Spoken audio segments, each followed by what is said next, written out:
One day, a terrible explosion occurred in the city, which did not bode well for humanity. After that, the gate to the other world opened, and monsters and evil spirits began to emerge from this portal, threatening everyone around them. These monsters destroyed everything they saw and killed thousands of people. All of humanity was depressed, and more than ever, they needed heroes to save them all. The monsters were very different, and their level of power was also different, but they all had the same goal: to destroy humanity. It was during this difficult time for everyone that they appeared as extraordinary people who fought against evil and saved the world. The portal was not closed for a long time, and the battle for survival continued unabated. The heroes who gave humanity a chance for a normal life were called the Awakened Ones. They tirelessly destroyed monsters with magical powers and magic weapons. The monsters had no chance to save their lives because the heroes of the new time were ruthless to evil forces. When the monsters saw them in front of them, they realized that the time to say goodbye to life was instantaneous for them, because it was almost impossible to resist the Awakened Ones. The explosions were so powerful that the evil spirits did not have the strength to harm the heroes who stood up to defend humanity. After the battles were over, there were a lot of monster bodies in the city that needed to be properly disposed of. It was difficult enough to simply load the giant bodies somewhere and take them away, so the work was done differently. If someone managed to get the prey from the monsters, they could be considered a millionaire because such finds were highly valued. And people's thirst to profit from this overshadowed their reason, and they tried to snatch the most precious part of the monster for themselves. But one day, the monster that was supposedly eliminated came back to life and went on his hunt. And fortunately, the Awakened reacted in time to join the fight. After that, all the Awakened began to be called hunters, because they hunted all the monsters that needed to be destroyed. The hunters were distinguished by their strength of spirit, physical fitness, and readiness to rush to the rescue when the situation seemed irreparable. Every day, the number of monster bodies was growing, and such a profession as an assistant hunter or monster fighter appeared. Their uniforms and equipment differed significantly from those of the hunters, and to be more precise, they were completely different. They had to wear a respirator and goggles, and many had chainsaws or something similar. Their job was to dismantle the monster's carcass and send it to the resource center in pieces. There was never anything pleasant about this pile of giant bones, and the smell was especially awful. You had to work so well that everyone around you would approve of your hard work. After all, it was the only chance to say goodbye to the profession of a hunter's assistant and become a hunter and fighter of monsters himself. In the middle of the forest, a strong wind could be heard blowing, and the trees obeyed it without resisting. Suddenly, the guy woke up and realized that it was just a dream, and he was actually in his room in a cozy bed.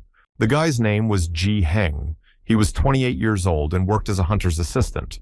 He got out of bed and went to brush his teeth to get cleaned up before a hard day at work. He was brushing his teeth and thinking that tomorrow was going to be a good day, and he really wanted to believe it. The boy tried to analyze his dream, in which he saw his grandfather telling Ji Hyun that everything would change soon. The young man closed his eyes while washing his face and seemed to dream again. The boy recalled how his grandmother was once angry because his grandfather had stolen yogurt for him because they had no money at the time.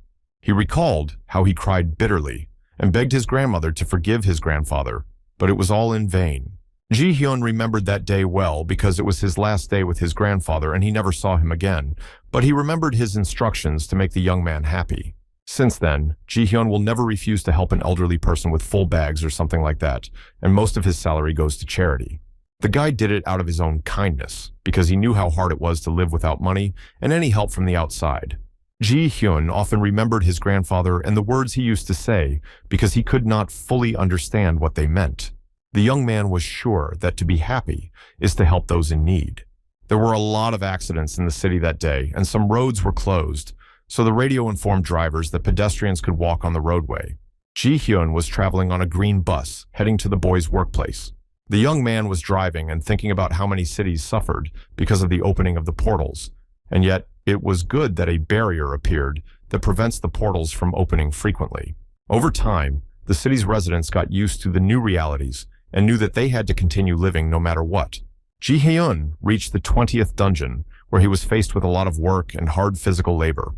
The guy walked up to the door and put his finger on the fingerprint reader. His identity was confirmed, and he was allowed to enter. The young man was not really in the mood to work and was in a bit of a gloomy mood. He thought that there had been a lot of monsters lately and that it meant something bad, but he immediately tried to push the bad thoughts away, attributing them to his bad mood.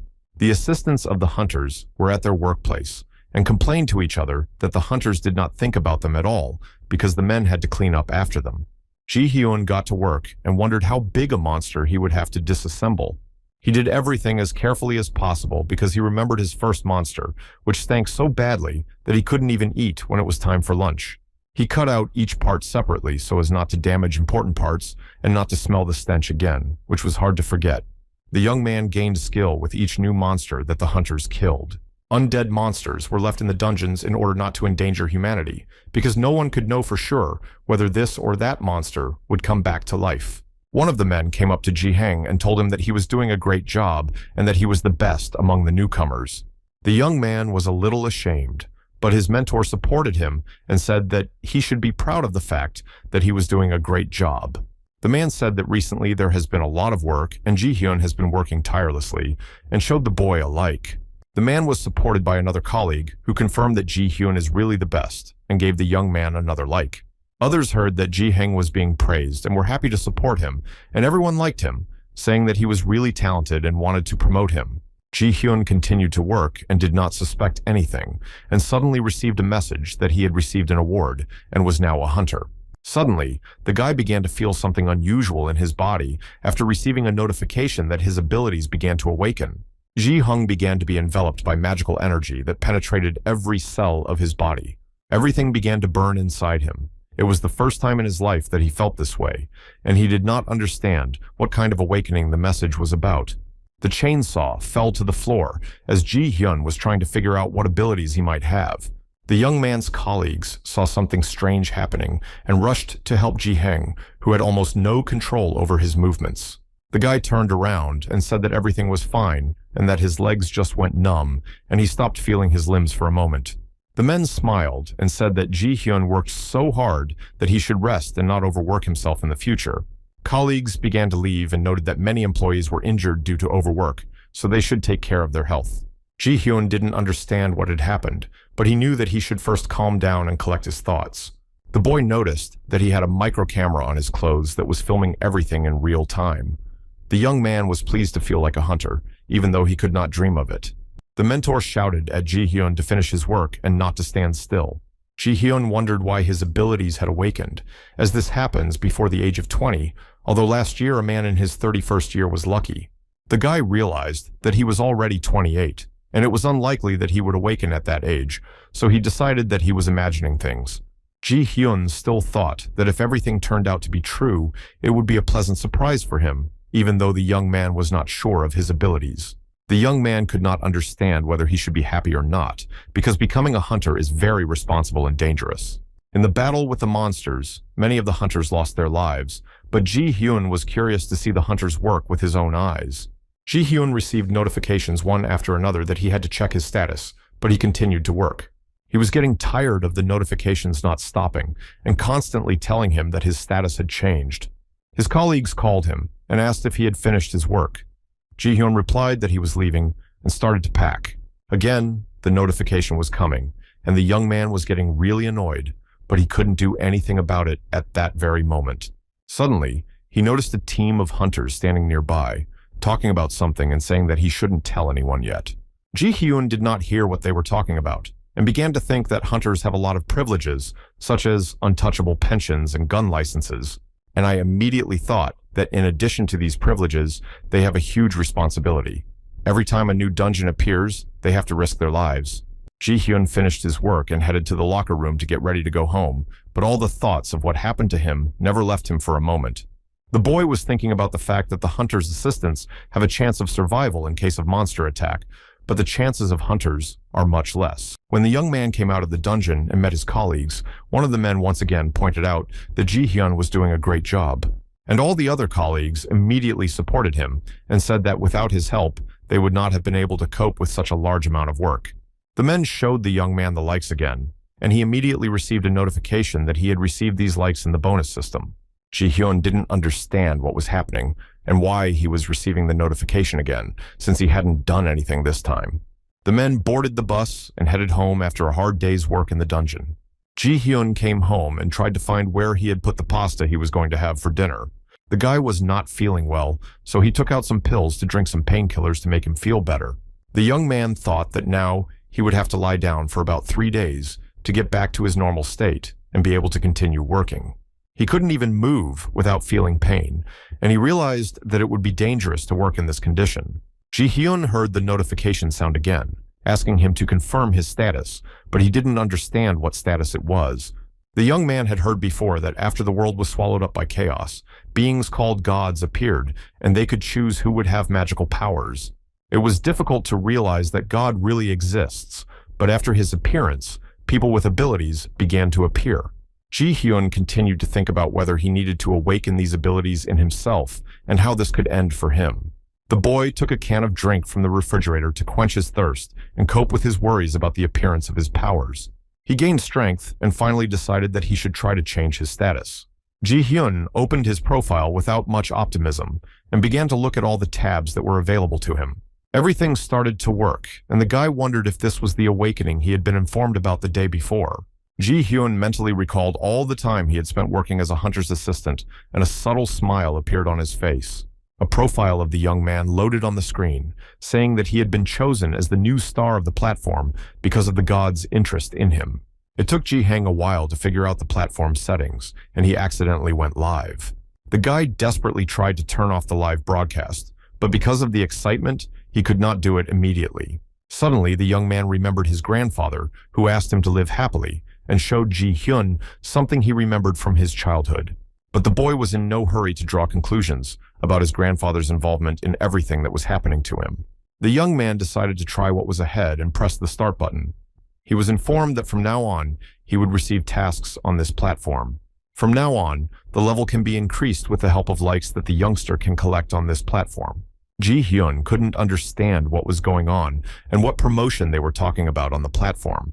Then there was an explanation that usually you can get extra points by taking the life of a monster. You can also participate in auctions and sell valuable items that can be found in dungeons. Ji-hyun couldn't believe that this was really happening to him and decided to check his status to confirm or deny the new information. A window popped up in front of the young man, stating that his endurance and intelligence were at level D, and his magic power was at level F. Rank was beginner. Ji-hang was shocked that this was happening to him and could not believe that he was now a user of this platform. He slowly began to put his thoughts together and did not believe that he was actually chosen by God and could use magic. The guy was trying to figure out what was going to happen to him now and whether he should worry about it at all. And he decided to mentally ask his grandfather how he should treat this gift. Ji-hyun read the next message, which advised him to increase his rating by collecting likes. The boy remembered the figure of his grandfather who showed him a like, and the young man thought it was a sign. However, he first tried to log out of the platform and disconnect the system to delete his account. Ji-hyun looked at his profile again and began to think that he could and should leave the platform and develop his strength to fight monsters on his own. But his experience told him that it was better to choose magic because it would be a priority during the battle. Finally, Ji-hyun weighed the pros and cons and chose what to spend his likes bonuses on, and he chose magic. Still, it seemed to him that the offer was not very profitable because he had to spend a significant amount of bonuses, and the skill level would increase to only F. The guy closed his eyes and asked himself in his mind whether to spend or not, and in a split second, he decided to spend. The young man pressed the confirmation button and immediately received a notification that his magic level had risen to level F, and now his body was filled with magical energy. Suddenly, Ji-hyun felt his body changing again and being enveloped in magic from head to toe. He couldn't fully understand whether it was really a magical effect or something else. His heart began to beat crazily as if it was about to jump out of his chest, and the guy was unable to calm down his body's reaction. Ji-hyun dared to open his eyes and saw a magical vortex forming right in his hand. The young man could not believe his eyes and that this was really happening to him. The magical power that circulated in the boy's body was supposed to temporarily increase his strength and endurance. Ji-hyun began to understand the rules of the platform and realized that thanks to the likes, he could raise his level, but there was no question of abilities. Suddenly, the platform offered the young man to buy abilities, but he had very few bonuses left. Ji-hyun decided to open the ability window to see what was on offer and was shocked by the wide range of choices to improve himself. His head was spinning because it was very difficult to choose one thing from the entire list. He kept reading all the abilities on the list, but it never ended. There were so many suggestions that it was impossible to even read everything. The guy was just going crazy with the fact that there was a huge list of different skills and they could all be bought. It seemed that Ji-Heng's nervous system could not take it anymore because there was too much new information and sensations for one day. The guy hopelessly tried to separate the abilities on the platform that could be purchased for the 2 bonus points he had left. Even after this separation of offers, there were more than 400 left, and the young man was definitely shocked because he thought that his bonuses would not be enough for anything.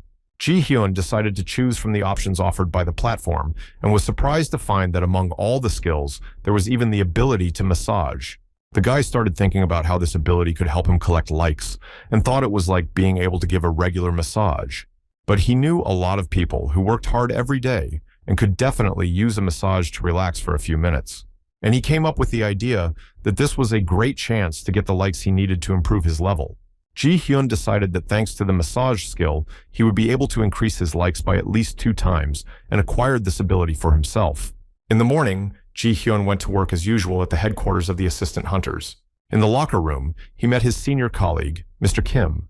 The young man was a little surprised that the man had arrived at work so early. The man spoke kindly to the boy as they changed into their work uniforms to get to work. Mr. Kim asked the young man why he came to work today because he didn't feel very well after his last day at work. But Ji-Hyun said that Mr. Kim could use a rest himself because their work is really not easy. The guy was adjusting the collar of his shirt and remembered his mini camera that was constantly filming. The young man asked Mr. Kim if he could watch a video of how hunters do it somewhere, and the man asked why he needed to. Ji-Heng replied that he was just wondering if the hunter's assistants could watch the video as well as the hunters. Mr. Kim said that they may have watched the video, but the contract stated that they had to keep it confidential. He added that it would be unpleasant if someone posted the video on the internet and that no one would want to look at the lifeless bodies of monsters. Mr. Kim added that hunters most likely have their own conditions for cooperation and therefore have their own privileges. The man looked at Ji-Heng and informed him that they would be working together all day today. After all, it is easier to work in pairs than alone, and they will support each other. Mr. Kim told the young man that it was time to go, and together they walked to the bus that would take them to their workplace. At the end of the conversation, Ji-Hyun thanked Mr. Kim for the conversation and support, and the man gave the boy a like as a sign that everything was fine. At that moment, Ji-Hyun received a notification from the platform that he had received a new like, which surprised him because he did not know it worked that way. Halfway through the day, all the hunter's assistants went for a lunch break and rest. There were quite a few people in the hall, all tired from a lot of work, but still maintaining a positive attitude. The men said among themselves that they should not overeat because the amount of work was still quite large. Mr. Kim recalled his morning conversation with Ji-Hyun and asked if he had asked about the cameras in the headquarters. Ji-Hyun replied that he hadn't asked yet and immediately asked if the man had found out anything about it. He advised the young man not to take any chances because no one had ever asked such questions before and no one needed the videos for personal use. Ji-Hyun was very grateful to his colleagues who were so concerned about him, they became a family to him. The guy told his colleagues that he had recently learned how to do massage and invited the men to try out the new skills he had mastered. Mr. Kim was surprised that the boy knew how to do massage, so he did not refuse and asked the boy to start working until his lunch break was over. The men moved to the restroom. Ji-Hyun put a chair in a comfortable place and invited Mr. Kim to the procedure. But when Mr. Kim took the offered seat, Ji-Hyun began to worry whether he would be able to give a good massage and not disappoint his colleague. But I gathered my thoughts anyway and decided to try it, because until you try, you don't know whether it will work or not. Ji-Hyun started by stretching his muscles to avoid injury. Mr. Kim said that he had not had a massage for a long time, so he was pleased that the young man offered to help him. The guy started working with a positive attitude and was eager to master his new skill. He gradually kneaded every part of the neck and back without missing a single piece of surface to leave a positive impression of his work. Ji-Hyun began to notice that he was not quite in control of his hands and became a little nervous about it. The boy's hands moved as if on automatic without requiring any effort or mental load. The man sat motionless and only managed to say how well the young man knew how to massage. Ji-Hyun did not stop, and suddenly his hands went down to the lumbar region of the back, and the guy felt that he should pay special attention to this part of the back. It was clear from Mr. Kim's reaction that Ji-Hyun had found a sore spot that had been bothering him for quite some time. Ji-hyun, seeing this reaction, began to worry about stopping, but Mr. Kim told him to continue doing what he was doing. After a few minutes of massage, Mr. Kim claimed that his back was as good as new, and he was no longer bothered by the pain that bothered him every day. The men standing around were amazed at the boy's skill and asked where he had learned it, and they couldn't even keep up with his hand movements. Mr. Kim turned to the young man and sincerely thanked Ji-hyun for helping him and showed him a like to thank him. Ji-hyun was incredibly happy that he had not been in vain in acquiring this skill the day before. One by one, the boy's colleagues began to queue up for a massage with Ji-hyun to see for themselves the young man's skills. Ji-hyun didn't want to turn anyone away, so he immediately started on his next client. One by one, the men on the chair were replaced, and the guy kept giving massages to everyone. The young man's hands moved with incredible speed, and it seemed that Ji-hyun was not tired at all. He received likes from everyone who came to him for a massage. The guy decided not to stop at back massages, and got so excited that he massaged all the problem areas of his colleagues. Another like was added to the joint bank of achievements, which made the young man incredibly happy. Ji-hyun was excited that he would soon be able to collect a large number of likes and buy new skills in the platform's store. Ji-hyun instantly thought that massage is a passive skill and does not require the use of magical power. The guy thought that he should try to put magical energy into his hands during the massage, and he would be able to achieve a better result. The young man concentrated and tried to realize his plans because he was sure that he would succeed. He started to work using his new method, and the man sitting in the chair seemed to be electrocuted and could not sit silently. The man could not understand what had just happened, what the young man had done that made him feel as if he were thrown up on his chair. He started to ask the boy where he had learned it, but Ji-hyun had no intention of revealing his secret, because as soon as his colleagues found out that he was a hunter, they would immediately turn their backs on him. Suddenly, he felt that something was happening to him, and thanks to the fact that he helped many people, his level of massage skills increased. Ji-hyun couldn't believe that he had managed to develop a skill he had acquired just one day earlier so quickly. The young man's colleagues hadn't all tried the guy's skills yet, so they wanted to get a massage, but Ji-hyun was worried about how his level up would affect them. The men did not restrain their pleasure from Ji-hyun's skill because the sensations after the massage were simply incredible. It felt like nothing hurt at all. Everyone was just delighted because even after treatment in the hospital, no one felt as good as they did after a massage with Ji-hyun. The men gave him one after another likes because they were incredibly grateful to him. Ji-hyun was pleased that he managed to earn so many likes thanks to the massage. After work, the men decided to support Ji-hyun and go with him to ask about the mini cameras. Ji-hyun was the first to ask a question that could help him get likes and bonuses on the platform. The director of the security guards was very surprised that the men came to him with such an unusual question. He listened attentively to the boy and did not take his eyes off him for a moment. After thinking carefully about the question Ji-hyun asked, he still couldn't understand why he needed the recordings from his body-worn camera. Ji-hyun looked at his boss and felt a little uncomfortable realizing that the director was so good-looking that their inequality was immediately apparent. He immediately recalled the rumors that the men had heard while working, that the grandson of Chairman Man Dig-jong had taken over as director. The director asked Ji-hyun whether his contract would expire at the end of the month. He immediately began to worry that he was going to be fired and what he should do to earn likes and bonuses. After the young man confirmed the information about his contract, the director invited him out to talk. Ji-hyun's colleagues did not understand what was happening, nor did he understand what to expect from this conversation. Ji-hyun and the director left the office and the door closed behind them so that no one could hear their conversation. The director told the young man that he could not even expect that the hunter's assistant would come to him with a question about the video from the mini cameras. The man continued to say that the boy was very brave for daring to ask about using the video for his own purposes. Ji-hyun did not understand where the director was going with this and how their conversation could end. The director said that he had nothing against it at all, which surprised the guy and continued to say that he was currently looking for a suitable person. Ji-hyun did not quite understand what he was being offered, and the director said that everything would depend solely on the young man's decision. He said that like his other ancestors, he was taking over as CEO, and Ji-hyun was surprised that the man was indeed the grandson of the company's lovely chairman.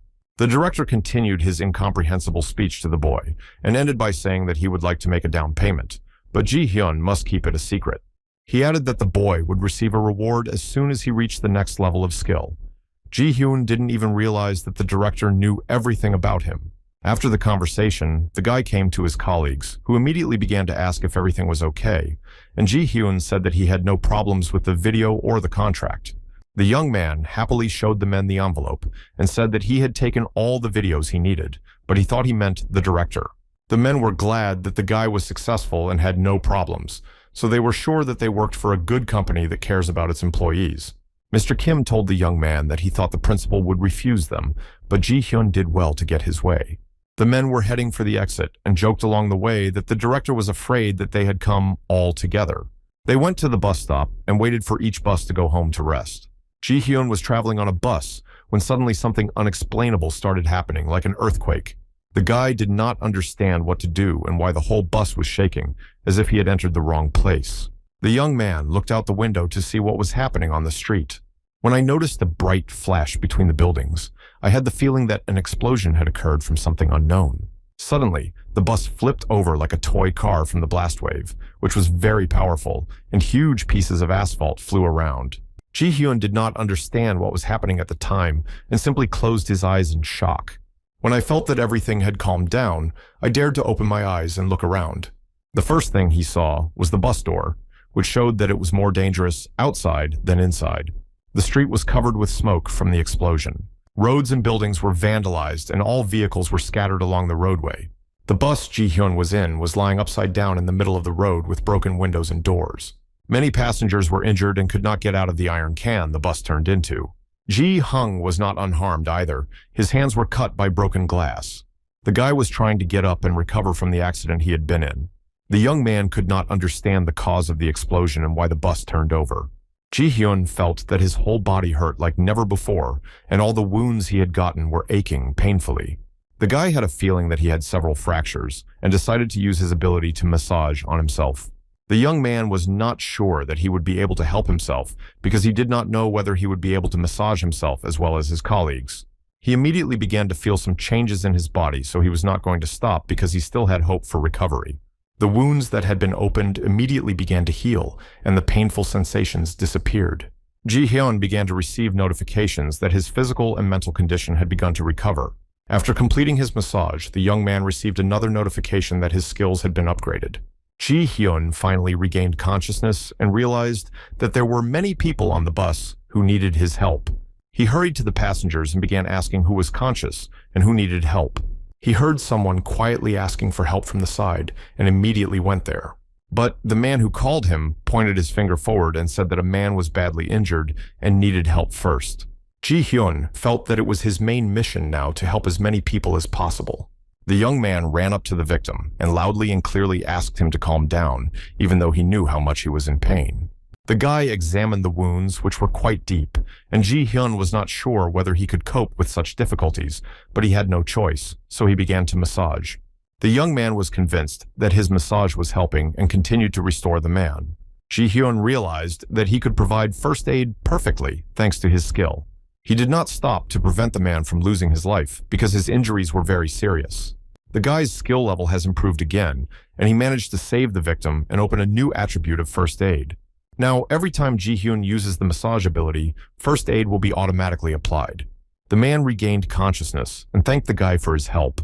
None of the people around him understood what had happened, and Ji-hyun said that he thought there was an explosion nearby.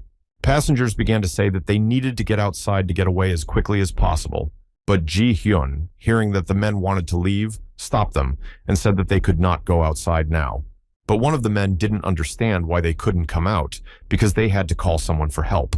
Ji-hyun said that the new gate had probably opened and now there could be monsters outside, so it was definitely safer on the bus. The man was stunned by this suggestion, but said that he should listen to the young man who was awakened. The man who thought that Ji-hyun was awakened was a little confused because no one knew that he was actually a hunter. Ji-hyun went to help those who still needed help when one of the people on the bus shouted that they were lucky to have an awakened person on the bus.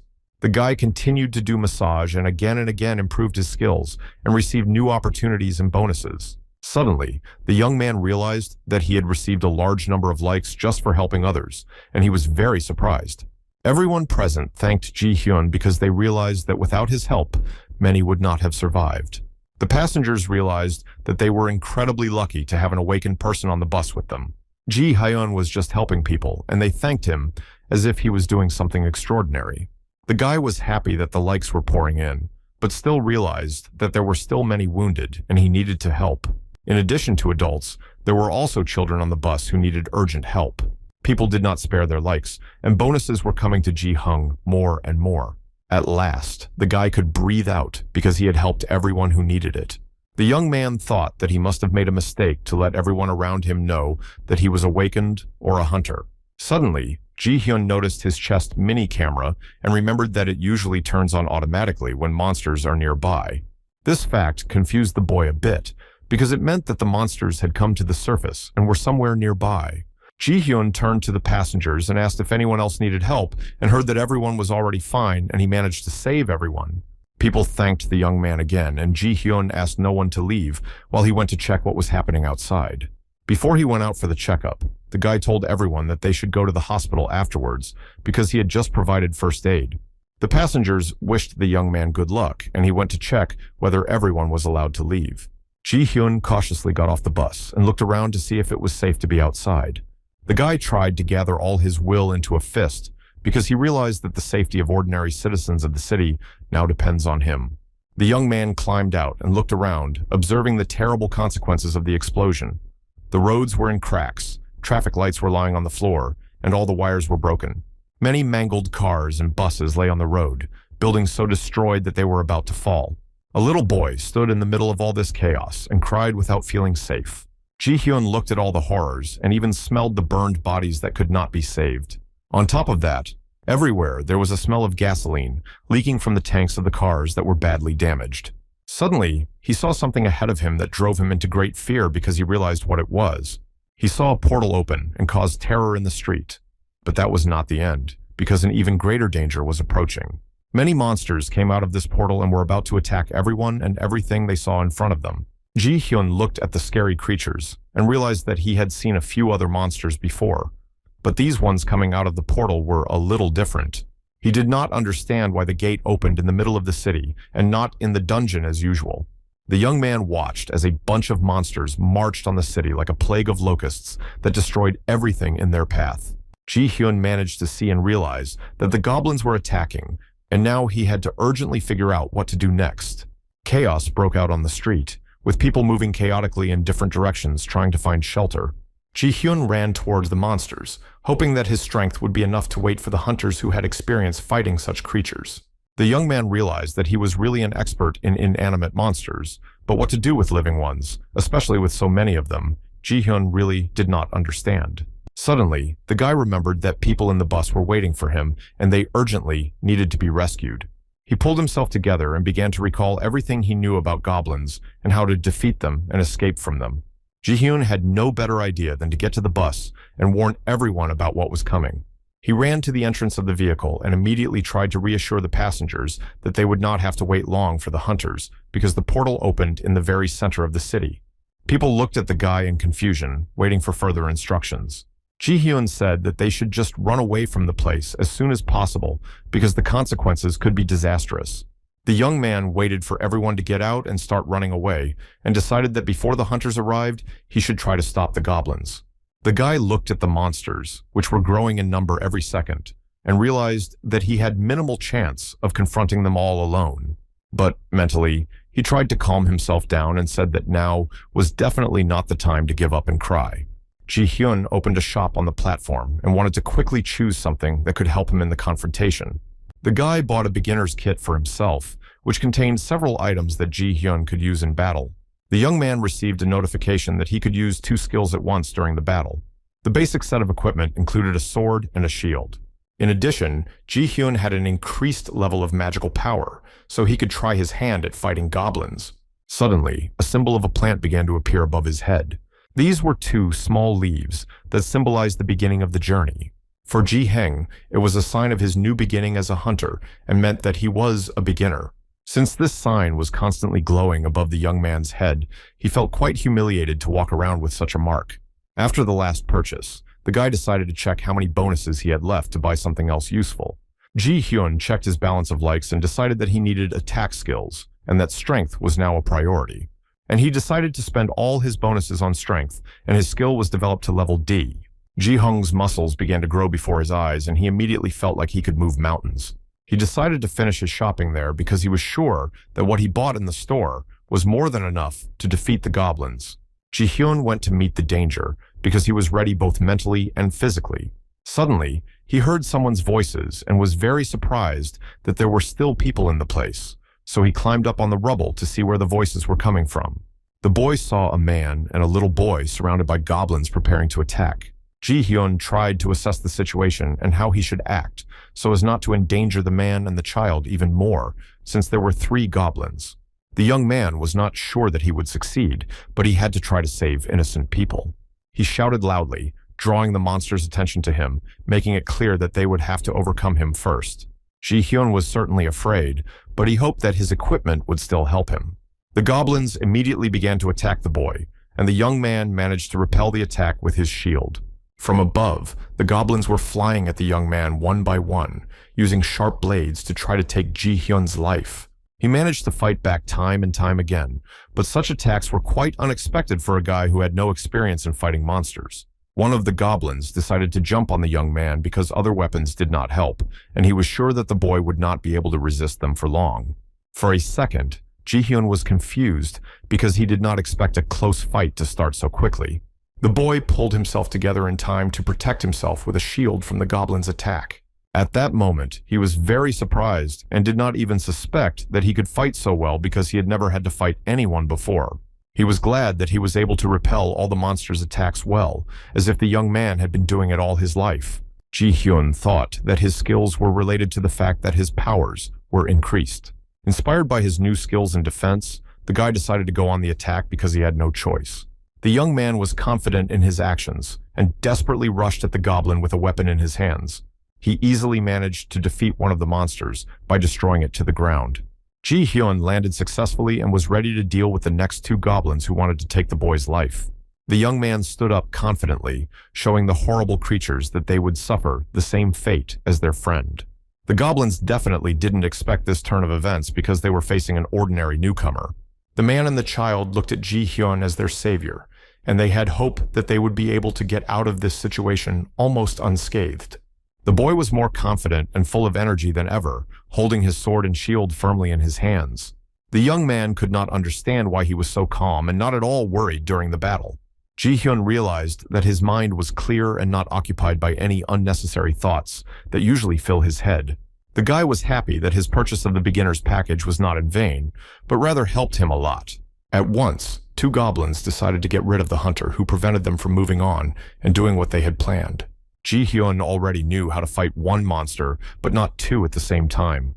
The young man immediately came up with a plan of action to save him and allow him to deal with the monsters one by one. One of the goblins was constantly flying at the shield, launched by the boy to restrain one of the monsters.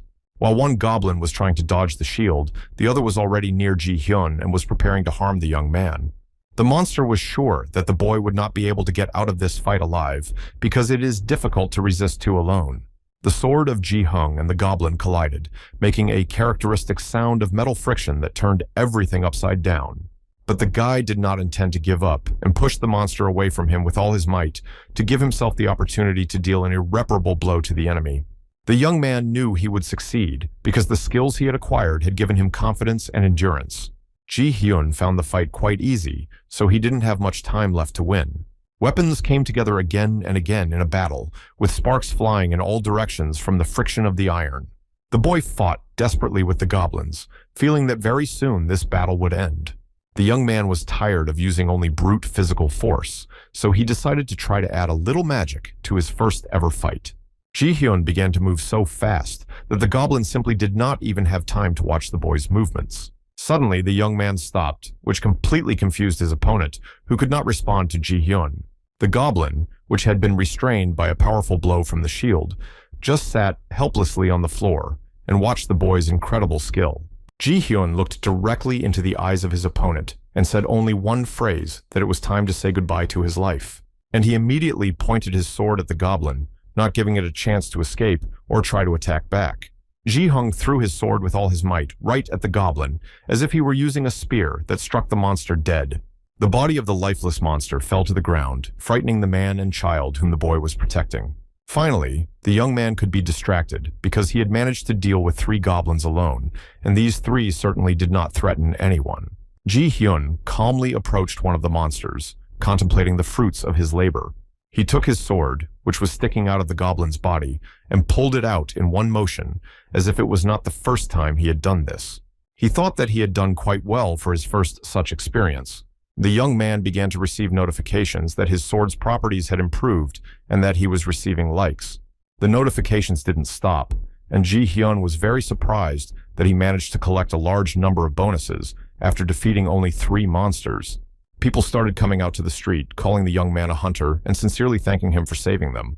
The man Ji Hyun saved came up to him and said that the boy had saved his life and the child's life, and the young man only said that everyone should hurry up and get away from this place as far as possible. Ji Hyun didn't quite understand what was going on and why the likes notifications on the platform kept coming. He still didn't understand the rules by which he could receive these bonuses. And the likes did not stop, and their number only grew with each passing second. Ji Hyun decided to deal with this bonus system later and went to battle with the other goblins, of which there were quite a few left. In the course of the battle, the guy began to realize that by destroying these monsters, he would not be able to improve his skills, and only likes could raise his level. But the boy did not stop, and wanted to destroy as many monsters as possible, because they threatened all of humanity. And he could get likes from ordinary people who watched him and approved of his actions. Ji Hyun stopped for a moment and tried to get all the unnecessary thoughts out of his head because the monsters had to be defeated. He realized that at any moment he could lose his concentration and vigilance and lose his life. While all the goblins that were near the boy were defeated, Ji Hung had a little time to rest. Taking advantage of the opportunity, the guy immediately went to the store on the platform and began to choose improvements that could help. He asked for the magic skills he could afford so that he wouldn't have to spend time searching through the many offers. There was only one option for magic skills, Magic Scream, and the young man bought it without hesitation and asked to see something else on the likes he had left. The search result was quite voluminous, and Ji Hang didn't have time to search for exactly what he needed, so he decided that he needed something with instant activation. This time, there was also only one option left, Flying Arrows, and the boy immediately acquired this skill. Ji Hyun's balance was now at 0, but the new capabilities should have made his opposition much easier. The guy did not know for sure whether his purchases would help him, but he had to activate them immediately. He reached for the activation button and pressed it, expecting a change in himself and his weapon. The changes were not long in coming, and the guy began to experience strange changes again. Now the young man was armed with a whole new set of skills to try out. He took in a full lungful of air to test his magical abilities, and it was a magical scream. With all his might, Ji Hyun screamed. But it was not just a voice, it was magic, the concentration of which definitely increased in the boy's body. Powerful waves began to spread from the young man, repelling all the creatures that wanted to harm Ji Hyun. The waves were so strong that they demolished everything in their path. After this cry, all the goblins who were nearby paid attention to the boy, realizing that there was someone alive there. The monsters rushed en masse toward Ji Hyun, wanting to take his life. There were so many of them that he did not expect it, and was not quite sure of his abilities. Ji Hyun couldn't think of what to do in this situation because he wasn't going to lure so many monsters. The guy dropped the shield on the floor and decided to try the next novelty he bought for likes. The young man closed his eyes and concentrated hard on what he wanted to do and what result he expected. He raised his hands in the air, and magical arrows flew in the direction of the attackers in large numbers. With a single push of his hands, Ji Hyun managed to send an army of arrows at the monsters.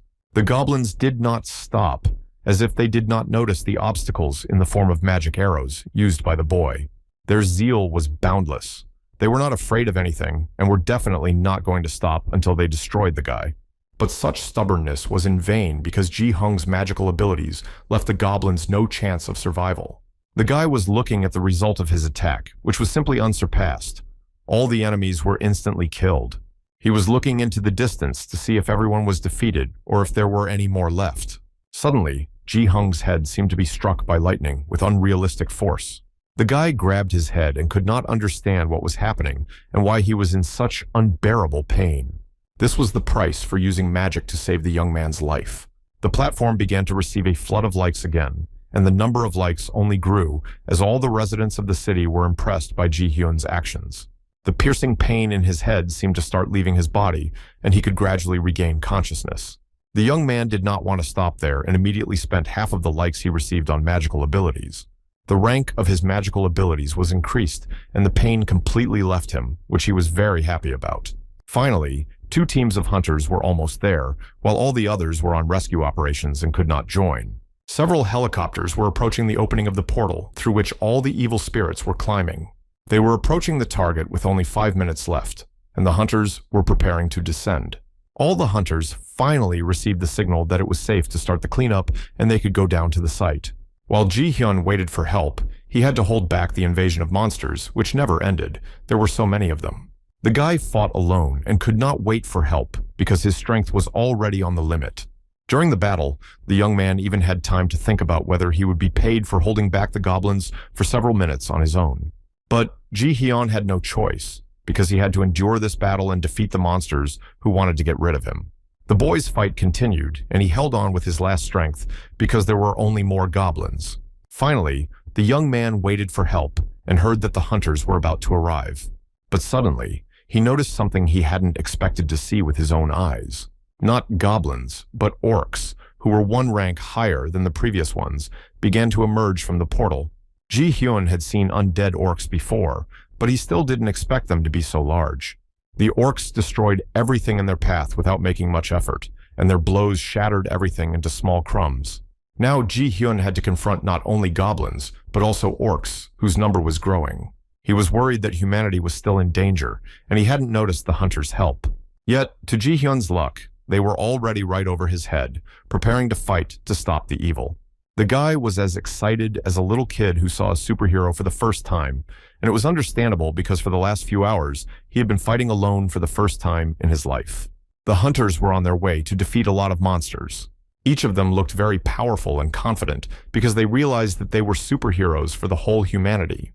Their talents and skills were very different, but all of the effective hunters were professionals in their field. The strength they always demonstrated was simply mesmerizing and left no city resident indifferent. While still in flight, the hunters began to attack orcs and goblins, preventing them from retaliating. Explosions and screams of monsters could be heard in different corners of the street, where an incredible number of them had gathered. Ji-hyun covered himself with his shield to save himself from the flying debris and was sincerely surprised at how quickly the hunters dealt with the monsters.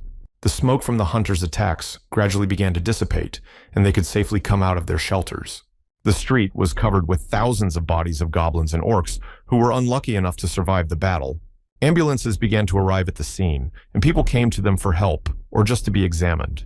People whom Ji-hyun had saved began to approach him and offer him money as a sign of gratitude, but the young man could not accept it because he was just helping.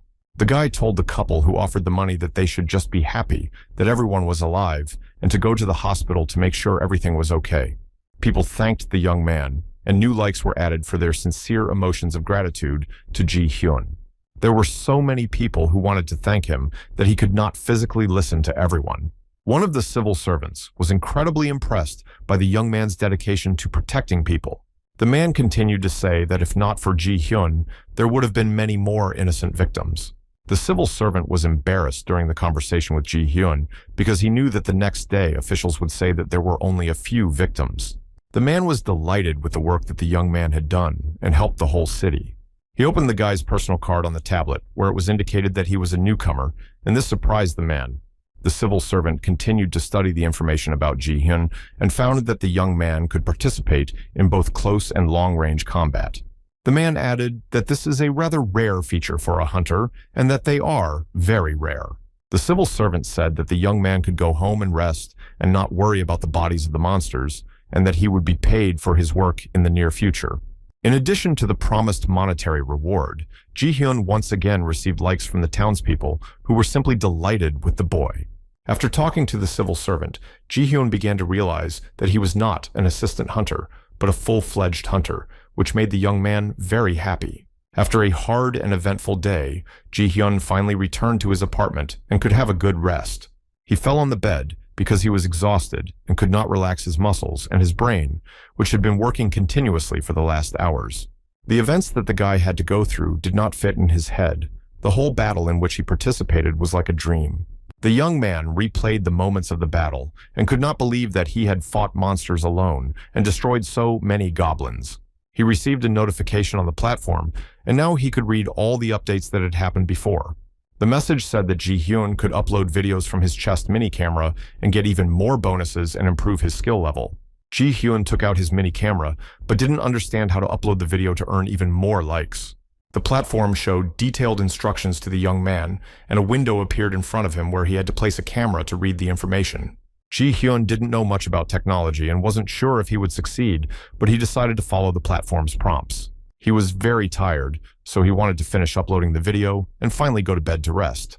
While all the information was downloaded, the young man fell asleep because he was exhausted from this crazy day. Ji-hyun had a dream about him and his grandfather. The man was running headlong with a baby in his arms. The grandfather asked the boy to wait a little longer and be patient because they were almost there. After a short time, they arrived at the hospital where the grandfather was in such a hurry. The boy could hardly speak because he was very sick, and his grandfather was trying to get to the doctor as soon as possible. The young man's grandfather said that as soon as the fever subsided, he would buy him ice cream so that the boy would be motivated to recover as soon as possible.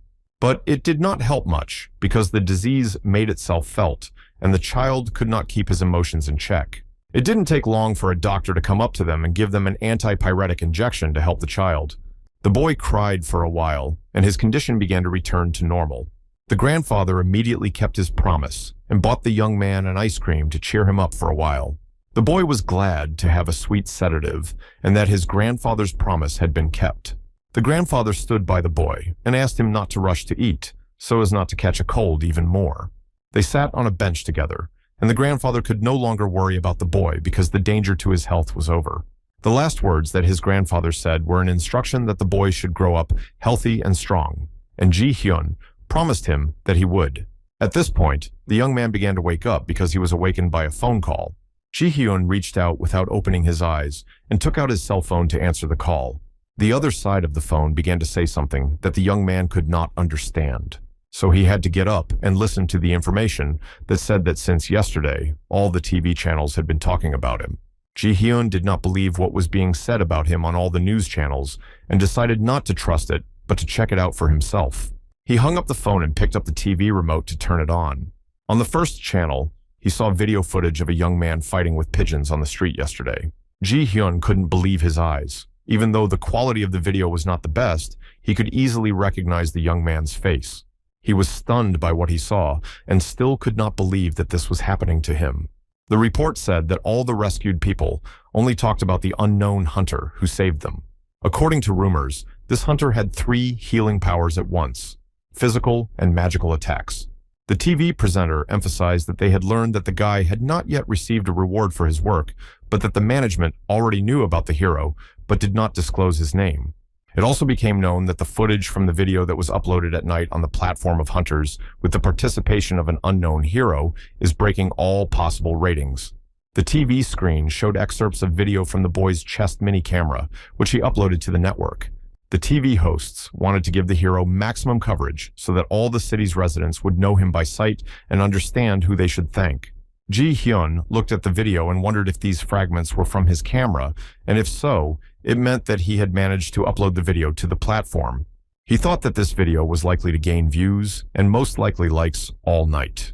Ji-hyun decided to check it out and opened the platform's menu to make sure the video was available for viewing. As soon as the system booted up, the young man saw that he had more than 1,000 unread messages. The guy couldn't believe his eyes that his first ever fight was gaining huge coverage in such a short period of time. When it came to checking the likes, the screen showed a figure of 87,000. Ji-hyun was simply speechless. His popularity grew at the speed of light. Overnight, many people subscribed to the guy to be able to follow his account and updates. The guy did not fully realize what had happened to him and did not understand whether it should be so, that there were more views than likes, and what it meant. He also found an explanation on the platform that only likes and subscriptions affect bonuses, and views are just views. Ji-hyun couldn't understand how so many people could pay attention to him because he thought he was doing nothing special, just helping people. He fell on the bed and thought that it was just a dream to become incredibly popular in the world so unexpectedly. The young man thought he had just gone to bed in the evening and woke up as a star. Suddenly, his thoughts were interrupted by a knock on the door, but the guy was not expecting anyone to visit. He got out of bed and headed for the door, wondering who it could be. He came up and asked who was there, expecting someone from his family or friends. The guy heard that it was his own door and asked to open it, and it seemed that Ji-hyun was not expecting such a guest. He hesitantly opened the door and invited the visitor inside. The young man was visited by the new director of the company where Ji-hyun worked.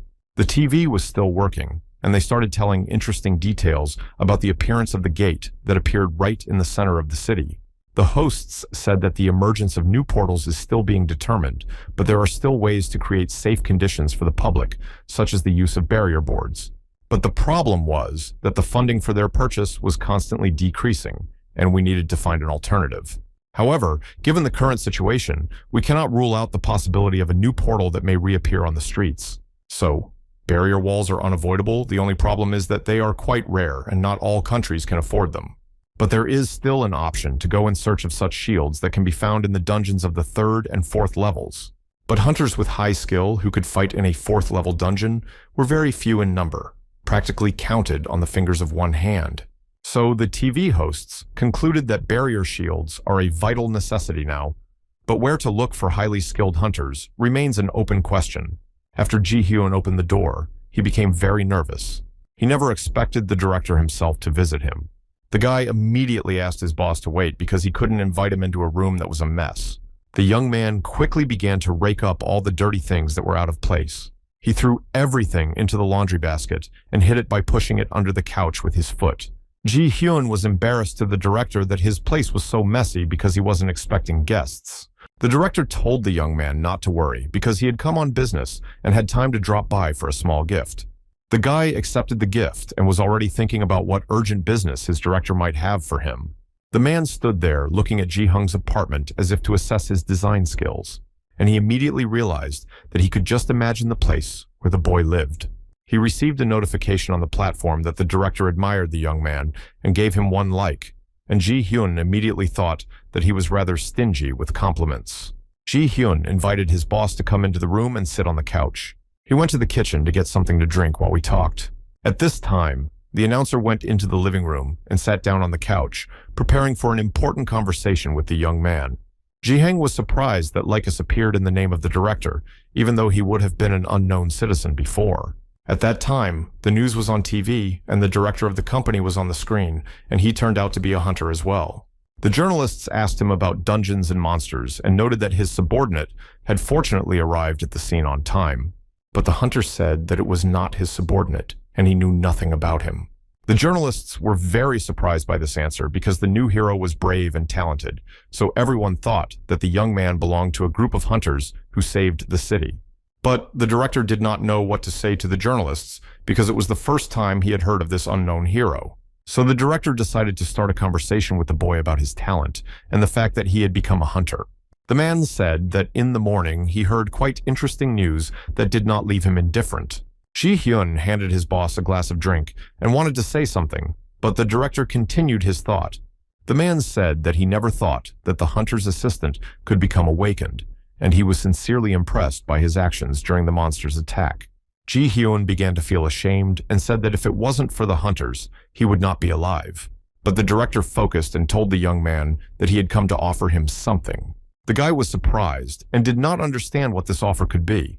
The director said that he used to be a hunter's assistant, and now that he had become awakened, he wondered if he wanted to become a hunter himself. Ji-hyun did not expect such a question because he could not even imagine that he would receive an offer to become a hunter. The director immediately offered to sign a cooperation agreement with him. The guy did not believe that all this was really happening to him. He could not believe that he could just sign a contract and officially become a monster hunter. For a few seconds, the young man simply fell through time and space, trying to believe that this conversation was serious. Ji-hyun looked at the director and said that he was so confused that he didn't even know what to say to him. The man understood the young man's emotions and said that he would explain everything in more detail. The guy was so excited that it seemed his heart was going to jump out of his chest, but he tried not to show his state. Ji-hyun said that it was a great honor to receive such an offer and asked the director to think again whether he really wanted to accept the guy into his team. But the man did not understand why the young man underestimated himself so much, since he had a great talent. The director told the young man that they would think about it together, and in the meantime, the man would help him believe in himself. He looked at Ji-heng carefully to make him realize that the offer was more than real. But at that moment, the young man began to receive notifications on the platform that they were trying to press him and check the veracity of his words. Ji-hyun had never heard of the lying skill before in his life and did not understand how it worked and how he could protect himself in this situation. The boy realized that this skill could help him recognize whether the other person was telling the truth or a lie. The young man immediately decided to use his skills as a beginner, and his mind was completely free of thoughts so that no one could read them. Ji-hyun was not able to resist because his rank was much lower than the director's. The man put the drink on the counter and said he understood his doubts about the contract. He added that he really liked the guy and that he had good skills and talent for the job. Ji-hyun could not understand why the director was trying so hard to persuade him to work together. The guy felt that something was wrong, but he didn't know what it was and didn't know what to say. But the director did not give up and continued to persuade the young man, saying that hunters with combined skills like Ji-heng's were very rare, and such hunters are highly valued, so the director promised to create all the conditions for the young man if he signed a contract. Ji-hyun still wasn't sure about his answer, so he asked for more details. And the director again used the skill of verifying the truthfulness of words on the boy, and everything he had said earlier turned out to be true. So, now he was more confident in convincing the young man that this offer was very beneficial for him. He added that there was something the boy should know, and Ji-hyun immediately wondered what it was that his boss hadn't told him yet. The director told the young man that the contract was for $20 billion for 5 years and asked him if he was satisfied with the offer. The guy was shocked by the amount of his salary and read further the terms and conditions, which stated that he had to participate in battles twice a month on behalf of the company. The director said that of course he could sign a contract for 9 years right away and waited for Ji-heng's response. The guy was hesitating because the amount was so large that he could not even imagine in his dreams that he would have such a fortune. The young man mentally shouted with joy that he had just hit the jackpot. But he was stopped by the fact that no one would pay such a lot of money under such miserable conditions, so there was an undercurrent somewhere. The director insisted more and more and said that the boy could also expect financial support for his younger brother, who was studying law. The man knew that Ji-hyun had to drop out of college and go to work to survive with his brother, and it scared him that everything was known about him.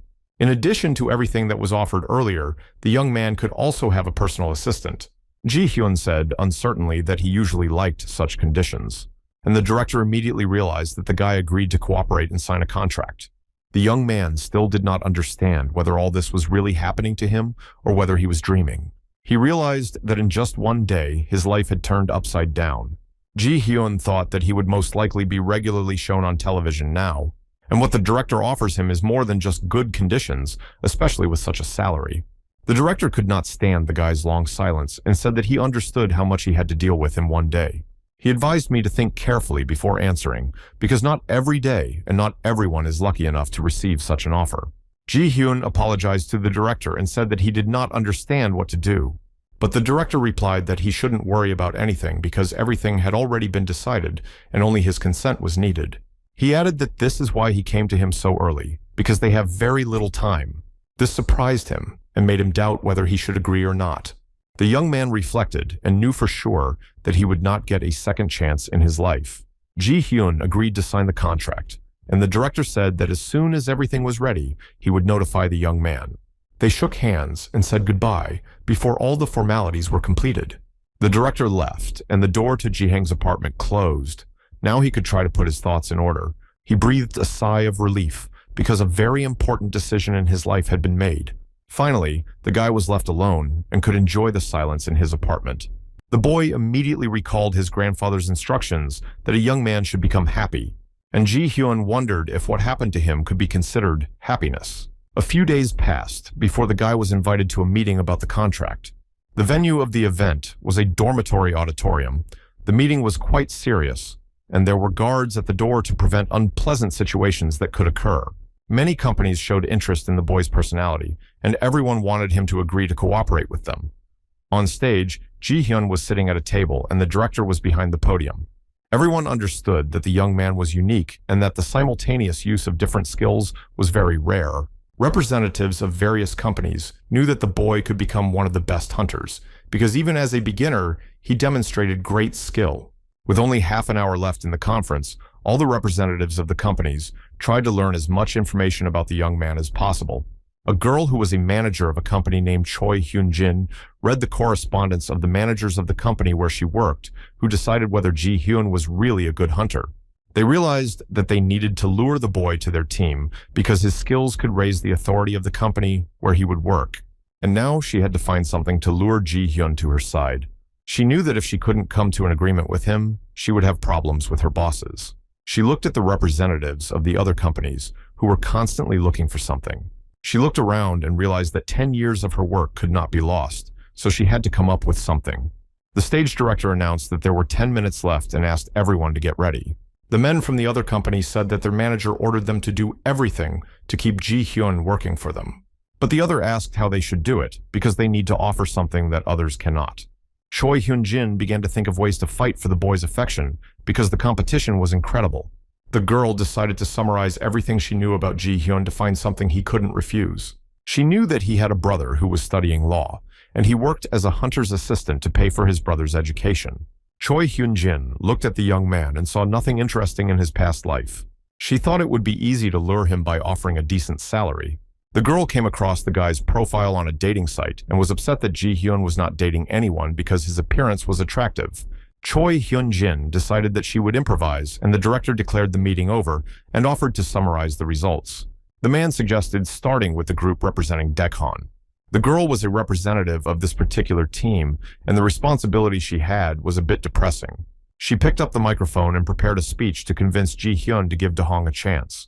Choi Hyun-jin gathered her thoughts and began to speak. First, the girl said hello and said she was glad to meet the young man. Then she introduced herself and said that her name was Hyun-jin and she was a manager of the Daehong group. Hyun-jin said that there was not much time to prepare, but she tried to do her best to make the conditions suitable, and Ji-hyun immediately thought that he had heard this before. The director stood silently behind the podium, waiting to see what the girl had to offer. Hyun-jin started saying that their company was offering $40 billion and a 5-year contract, plus 85% of the spoils. Representatives of other companies were simply shocked by this offer, as it was almost impossible to beat such a rate without leaving the company bankrupt. The girl also said that they would provide a comfortable life for the young man and his brother and would pay for their education. Hyun-ji could not believe his ears. The guy did not understand how a company that knew nothing about him could simply double the amount of money. It seemed crazy to him. Choi Hyun-jin looked at the boy and waited for him to say something. But Ji-hyun was in no hurry to jump to conclusions and wanted to understand for himself why he was so important. The girl added that Daehon is a construction company, so the house they will offer Ji-hyun will be completely new and with all the amenities. The boy's eyes widened even more with every word Hyun-jin said in incredible surprise. She said that housing from their company in the city is considered the most elite and best of all possible options. Hyun-jin looked at the confused boy and realized that if the young man moved into one of the company's apartments, the prices of the others could rise significantly and bring in a large profit. She was pleased with herself because she had found really good leverage over the guy, and hardly anyone would dare to outdo such an offer. The girl was already mentally celebrating her victory because everyone present was just silent. The man behind the podium patiently listened to all the suggestions for Ji-hyun and did not know if he could convince the young man to stay with him. The audience gradually began to hear proposals from other companies that were non-standard and quite interesting. Ji-hyun listened carefully to everyone and selected the 4 best proposals for himself, among which he had to choose only one. Suddenly, his thoughts were overwhelmed, and he could not understand what he was doing, because he did not even know anything about his capabilities and skills. He thought that perhaps he had imagined too much about himself when he woke up, or simply caught starstruck. But he didn't have time for long deliberations, and he had to make a decision. Ji-hyun was well aware that all his life he had been recycling monsters' bodies, and in one moment, he had become a hero for many people, and it was really hard to cope with. The last company to make a proposal was Chonhee, and the man began to say that indeed all the proposals from the companies were quite good. He added that he understands how long they have been thinking about them, and he has no doubt that they are all really beautiful. Ji Hyun did not quite understand what the director was getting at and continued to listen in silence. The man went to the bank and offered 80 billion and a stone that awakens B-rank abilities. The guy was so surprised to be offered such a lot of money and a stone that he could not say a word. The stone offered by the director was very rare and could turn an ordinary person into an awakened one.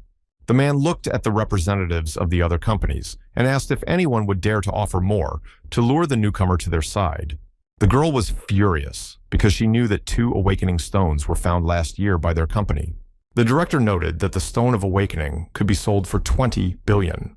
And then he turned to Ji Hyun, offering not to sell him, but to use him to awaken his brother. But this offer only frightened the boy because he was worried about the future of his brother, who was the closest thing to him. The guy was losing control of the situation, so we had to do something urgently. The young man's mind was a mess. He could not make a single right decision and choose one of the companies. The director turned to the young man and said that everyone understood that it was extremely difficult for him to make a decision so quickly. So he suggested that the guy take some time to think about it, during which time the company would summarize all the proposals and prepare a contract. Hyunjin was obviously not feeling very well because she hadn't slept for several days and needed to rest. The girl looked at Ji Hyun and then at the director and wondered where he could have gotten the stone he offered the young man. The director saw that the boy was confused and asked him if he was okay. Ji Hyun looked up and said that he was fine, just trying to collect his thoughts. The young man said he thought it was right to consult his brother before giving a final answer. The director supported him because he understood that the boy needed time to think. Choi Hyun-jin left the room and was upset because she realized that Jeon-hee's company had offered more and that Ji Hyun would most likely choose their offer. Later, Ji Hyun and his brother met with the director to review the contract. The young man's brother warned the man that if he did not provide the awakening stone, the contract would be canceled, so they had to discuss compensation. The principal got a little nervous and told Ji Hyun that his brother was not studying law for nothing. The man assured the boys that they would receive the stone on time and not to have any doubts, and asked if they had any suggestions for the contract. The director waited for Ji Hyun's brother to finish reading the contract and said that he would like him to become a hunter in their company. But Ji Hyun pretended not to understand what we were talking about because his brother was doing something he liked. The boy's brother asked the director about the 4th point and asked what it meant. The man assured the boys that this clause is usually present in all contracts for newcomers and asked if they wanted to change anything. But the young man said that he did not want to change anything. He just had to understand what this paragraph meant. Ji Hyun began to miss this long discussion because he realized that the meeting could drag on for a long time. 2 hours later, the boys were released, and Ji Hyun asked if his brother really wanted to use the stone, since it could be sold for at least 8 billion. But his brother said that this stone rightfully belonged to Ji Hyun, but if he didn't mind, he would like to use it, because the young man no longer needed it. The guy confirmed that this stone is absolutely useless for those who have awakened. And my brother said that this means that there is no reason to refuse him, because they are a family and will go hunting together. Ji Hyun looked at his little brother and realized how much he had grown up. And there's no arguing about whether to use an awakening stone. After a while, the guys met with the director again and the contract was ready to be signed, so the man suggested that they reread the document. The guys were shocked by the size of the contract because it was so thick. Ji Hyun's brother did not like this suggestion very much, but if it was to help the young man, he agreed to read it all over. The guy started reading, but it was very slow, and the director tried to convince Ji Heng that he had nothing to lose by signing the contract.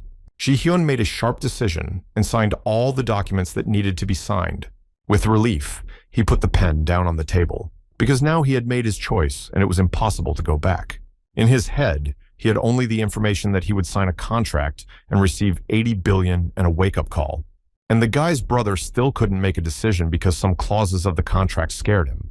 But the director tried to persuade the young man to agree to cooperate by throwing compliments at Ji Hyun's brother. Nevertheless, the decision was made and the second signature appeared on the papers. The director congratulated the guys on their decision and wished them success in their future work. But the man had something else for the boys, so he had to detain them for a few more minutes. He handed the box to the boys and told them to open it when they got home. Ji Hyun didn't understand what it was and asked if it was a gift or something else, but the man didn't answer. The guys went outside where Choi Hyun-jin, the manager of the company Daehong, was waiting for them and said she had something to discuss with Ji Hyun. The guy said that he had already signed a contract with the Chonhee group, but the girl said that's not what she wanted to talk about. Ji-hyun's brother stepped aside to avoid interrupting the conversation and waited for the boy nearby. The girl began to tell the young man that the Chonhee group was not the right company to get involved with. It was just that one phrase did not suit the guy, and he asked why the girl thought so. Choi Hyun-jin wonders how she should answer the question so as not to scare the young man. She told him that the company's situation was unstable and it would not be easy for him to work there. The girl added that the director, whose name was Jung Ji-han, was a rather ambiguous personality, and that he was called a maniac in the company and disowned by his relatives. Ji-hyun had indeed heard things about the director, but he thought it was just gossip. Hyun-jin asked him if he had heard of the heirs to the chairman before, and he said yes, and she immediately asked if Ji-han's name was among them. Ji-hyun had never really heard of him, and Hyun-jin added that he had come out of nowhere and started running the company. She tried to make the guy think that the director was not legitimate and that something was not right in the whole situation. Ji-hyun was a little scared that he was in a bad situation and didn't understand why the girl told him about it so late. Choi Hyun-jin apologized for taking up the boy's time and asked him to forget everything she had said, but the young man was sure that he would not be able to forget. As she said goodbye, the girl handed him her business card with her phone number. She told him to call her if the terms of his contract were violated, and that the doors of the Daehan group were always open to him. Ji-hyun was shocked by the information he received and did not understand what to do with it all now. The girl walked away and the guy watched her go, unable to say a word. Ji-hyun suggested that his brother rest a bit, and the boy replied that they could go nearby to eat rice. The young man's brother asked what they had talked about with this lady, and Ji-hyun did not elaborate and said that she had just given him her business card. And the guy was sincerely surprised by the girl's persistence in luring Ji-hyun to her company. Ji-hyun looked up at the Chonhee company building and wondered if what Hyun-jin had said was true. Still, I tried to reassure myself that the director did not look suspicious, so it was probably not true. So he didn't know who he should believe and who he shouldn't, because they all had their own reasons for slandering each other. The boys came to a cafe and ordered food, and my brother told Ji-hyun that he wanted to quit school. Ji-hyun started yelling at his brother that he was crazy to just give up everything. But the guy calmly told his brother not to yell at him with a mouthful of food and added that he now has great opportunities.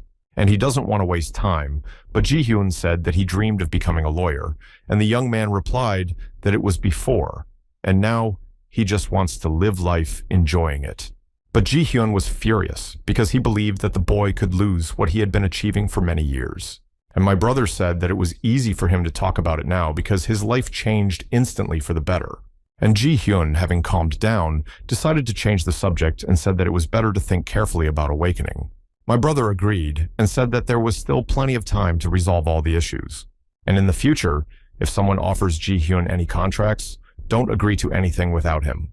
Ji-hyun returned home and decided to look up information about his director. He found out that Jong Ji-han's father was the fourth son of the company's chairman. The three older children had achieved success on their own, and there was a lot of information about them, but there was almost nothing about Ji-han's father. After a short search, the information was found. But nothing good was written about him, only that he had lost a lot of money and had a drunken car accident, and that was it. This seemed strange to the young man, and he began to wonder whether they were really hiding anything. All of his older brothers had an arranged marriage, and he was the only one who differed from his older brothers. Ji-hyun assumed that this was the reason why the chairman abandoned him. He began to think that it's not very nice to be popular because everyone else will be talking about you. Suddenly, the young man found information that confirmed Choi Hyun-jin's words. And it was hard for the guy to believe, but the director really looked at him very strangely during the first meeting. Ji-hyun didn't know what to think, so he just put the phone down and tried to distract himself with something else. The young man's gaze went to the table where there was a small box with a gift from Ji-han, which he asked to open at home. The guy knew that they were supposed to receive the awakening stone in a week, so he had no idea what was in the box. Ji-hyun thought that there was something inside that was left after the gates with the goblins and orcs were closed. The guy opened the box and was very surprised by the object that was there.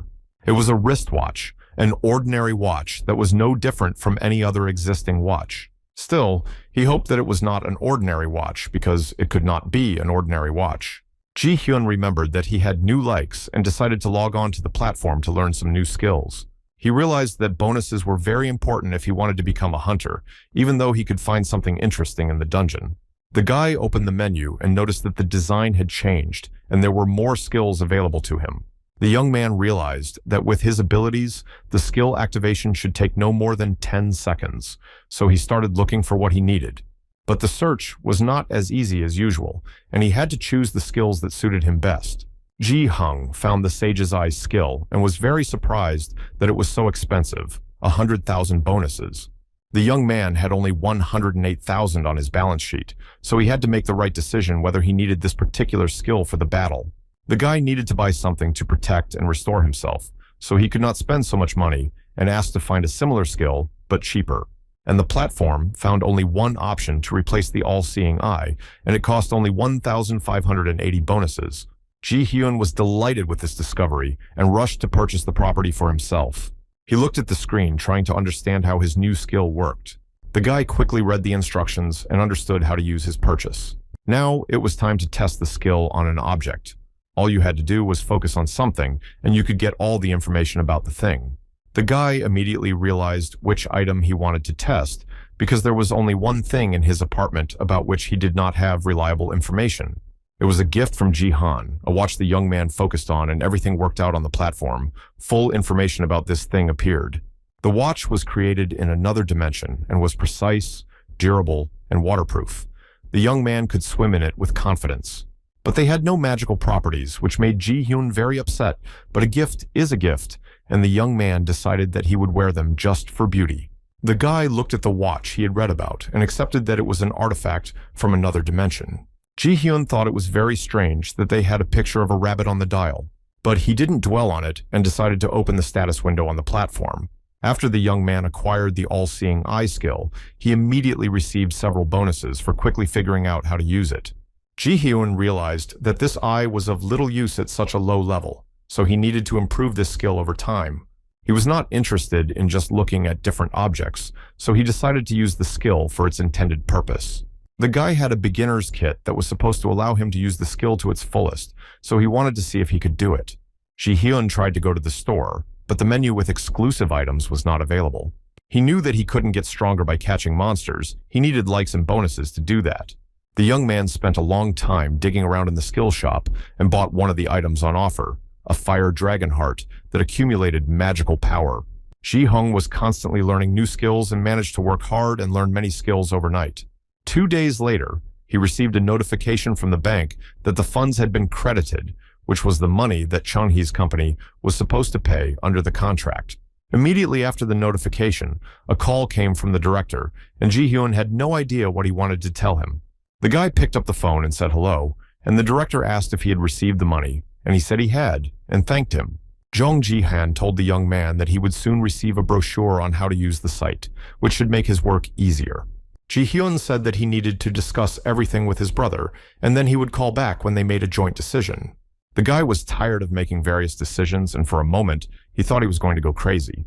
Suddenly, his thoughts were interrupted by a knock on the door, and it was Ji-hyun's brother who arrived quickly enough to see him. The guy opened the door to make sure it was really him. The young man's brother stood in the doorway and happily asked if Ji-hyun had received the money yet. The guy invited his brother to come into the house and showed him the notification with the amount of enrollment, and his brother was just shocked because there were so many zeros. Ji-hyun's brother asked him where he was going to live, and the boy replied that he would probably find a better apartment to live in because he was now a hunter.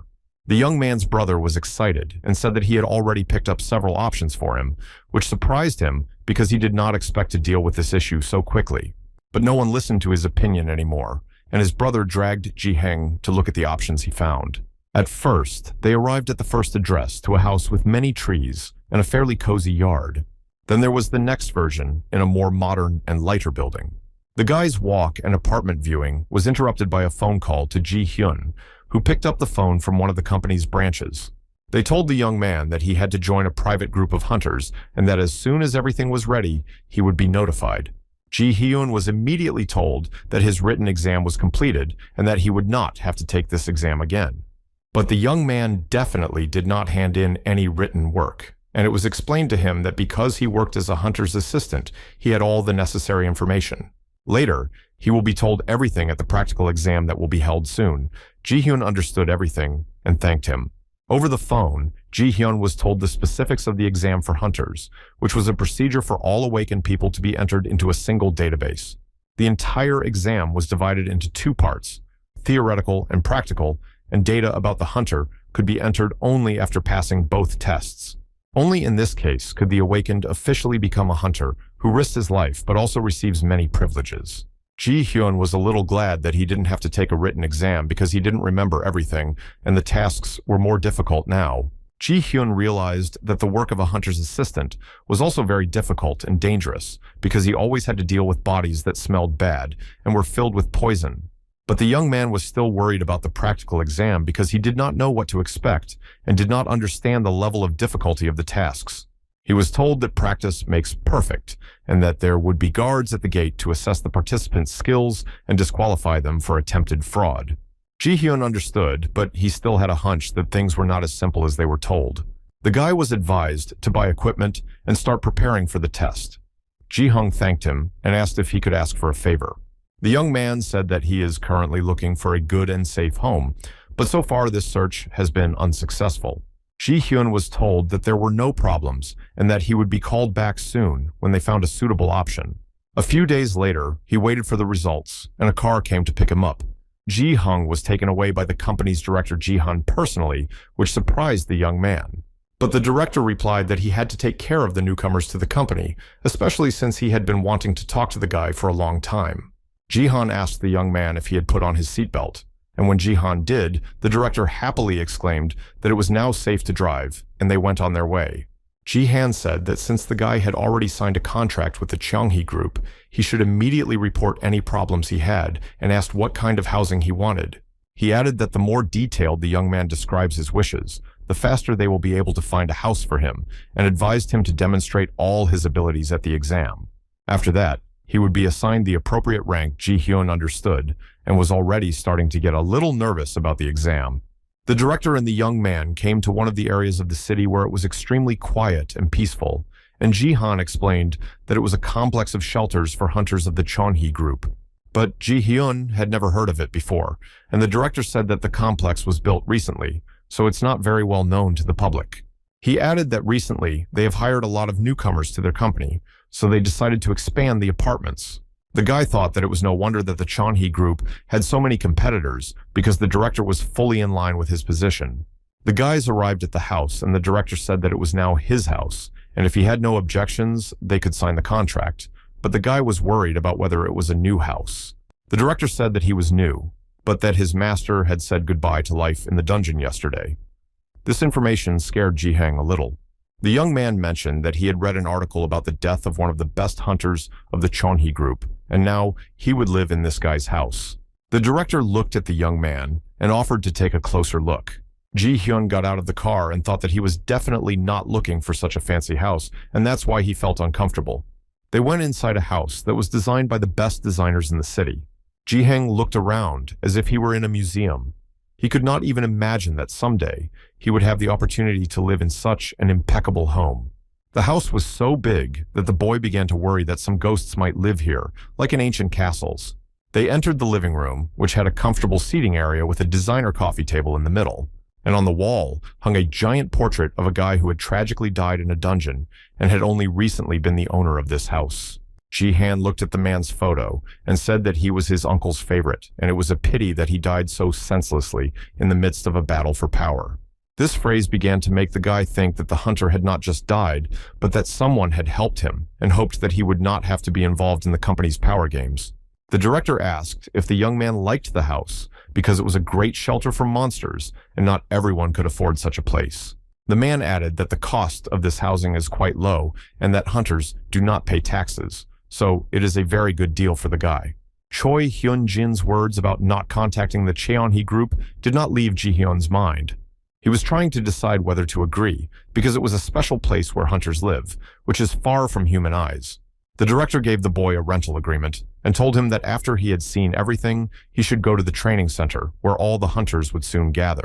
Ji-hyun had first heard of the training center and was surprised to be invited. Jung Ji-han noted that the young man is the brightest newcomer this year and should definitely come to this meeting. The guy was reading the lease agreement and was surprised that for such a large house, the price was really not high, and it had an unusual shape. Ji-hyun wasn't sure if he should accept the house and asked if he could consult his brother. The director said that it was certainly possible and invited the boys to train at the company's training center as he had high hopes for Ji-hang and his brother.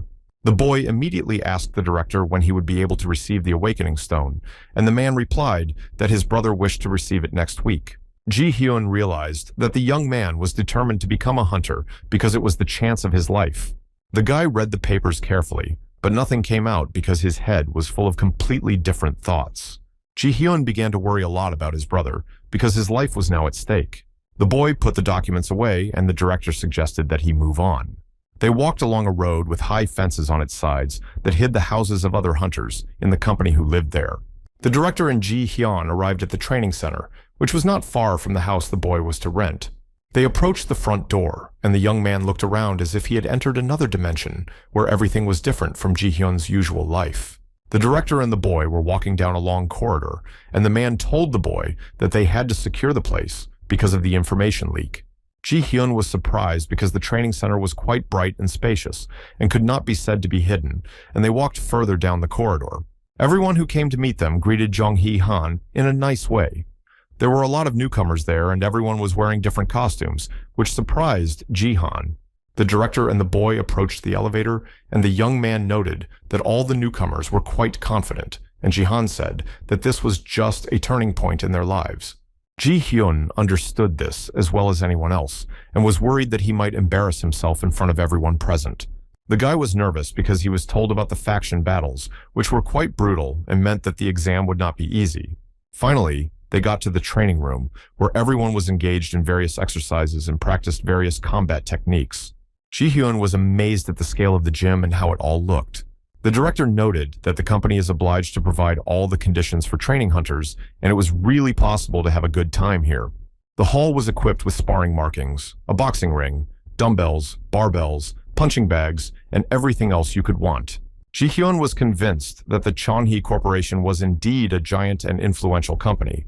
Suddenly, Ji-hyun heard his brother's voice, who was very happy to see him, but he did not expect to see his brother in this place because he was not yet awakened. He told Ji-hyun, as if to justify himself, that he was bored while the guy was dealing with the paperwork and decided to work out at the gym. Ji-hyun was very angry with his brother for not warning him about his plans to come to this place for training. He said that he could have at least told me that he was going to be here and not made such surprises, and that he should have consulted me before making any decisions. Ji-hyun noticed his brother's physical fitness, which was at the highest level. He had a good body before, but now it was even better. The coach with whom Ji-hyun's brother was training shouted at him that he could not leave the gym until the class was over, and the boy hurried back to his training while Ji-hyun and the director watched him. Ji-hyun thought about how his brother hadn't used the awakening stone yet, but he already looked like a real hunter. The coach was delighted with the boy's work ethic and physical skills. The director told Ji-hyun that there would be a sparring match with a hunter, but the boy did not quite understand who would be in the match. And when he realized that it would be his brother, he tried to convince the director that it was impossible because he was not yet awakened. But Jong Ji-han assured the boy that nothing terrible would happen because during sparring, the fighters were just practicing their physical strength. But these words did not give the young man confidence because it was still dangerous for an ordinary man and a hunter to spar. Ji-hyun asked the director if he understood correctly that they shouldn't use their abilities, and Jung Ji-han said that he shouldn't worry. The fighters were already standing in the ring and preparing for the battle, with spectators gathered around them to see what each fighter could do. Ji-hyun and the director did not stand aside and came closer to the ring. Brother Ji-hung's opponent was large and had good fighting skills. Ji-hyun was very surprised when he saw him because he was a foreigner. The director confirmed and added that he was also a newcomer like the boy's brother, and because of his excellent physical fitness, it was not easy to find a worthy opponent for him. Ji-hyun was very worried about his brother because he did not know 100% whether this fight would be safe. But the boy's brother did not share Ji-heng's feelings. He was in high spirits and tried to remain calm. The fighters were ready to start. They met in the middle of the ring and greeted each other by touching gloves, as is customary in sparring. Ji-hyun thought that his brother should be careful because he did not know what to expect from his opponent. The foreigner moved very quickly, and it was clear that he was determined to win. He kept striking, but Ji Hyun's brother managed to avoid them. The guy realized that if he continued like this, he would not be able to win because he was starting to get a little tired. Ji Hyun watched the fight and simply admired the skill of his brother, who skillfully avoided all the enemy's blows. The guy noticed that the foreigner's blows were very strong and resembled an unstoppable wind, and even without using his abilities, he was very strong.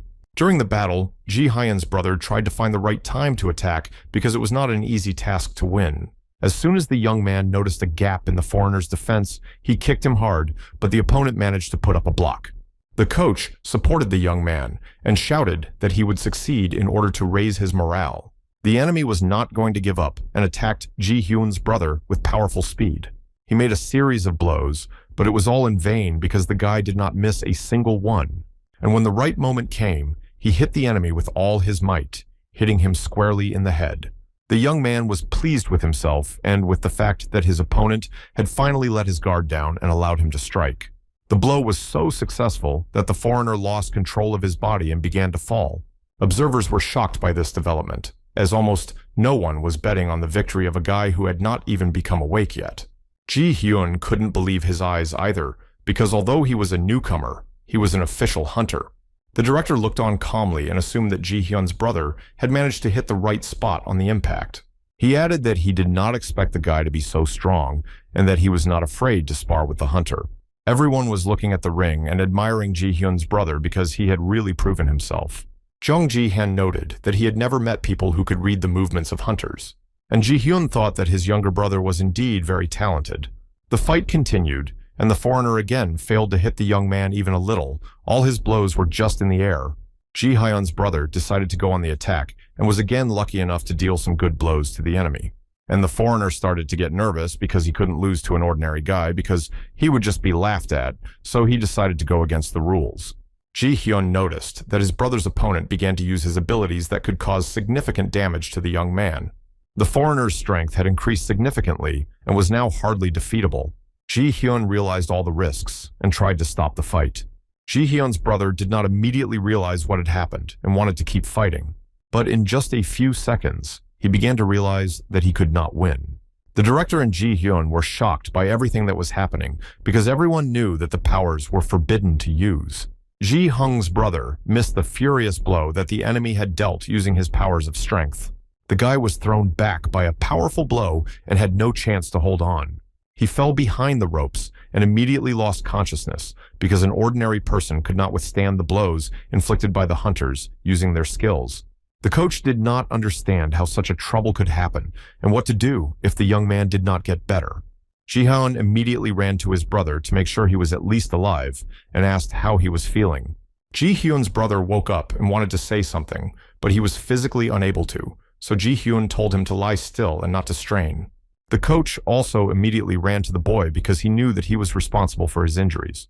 Ji Hyun shouted for an ambulance because his brother was very sick and immediately asked the coach why the foreigner used his abilities despite the ban. And the man could not immediately answer, but after collecting himself, he assumed that the enemy simply could not restrain himself, and that is why such an accident occurred. But Ji Hyun didn't believe in the assumption that it was an accident because the foreigner's face seemed to say that he had used his power on purpose. The guy guessed that the opponent felt that he was losing and decided to break the rules. Ji Hyun tried to calm his brother down and asked him to be patient.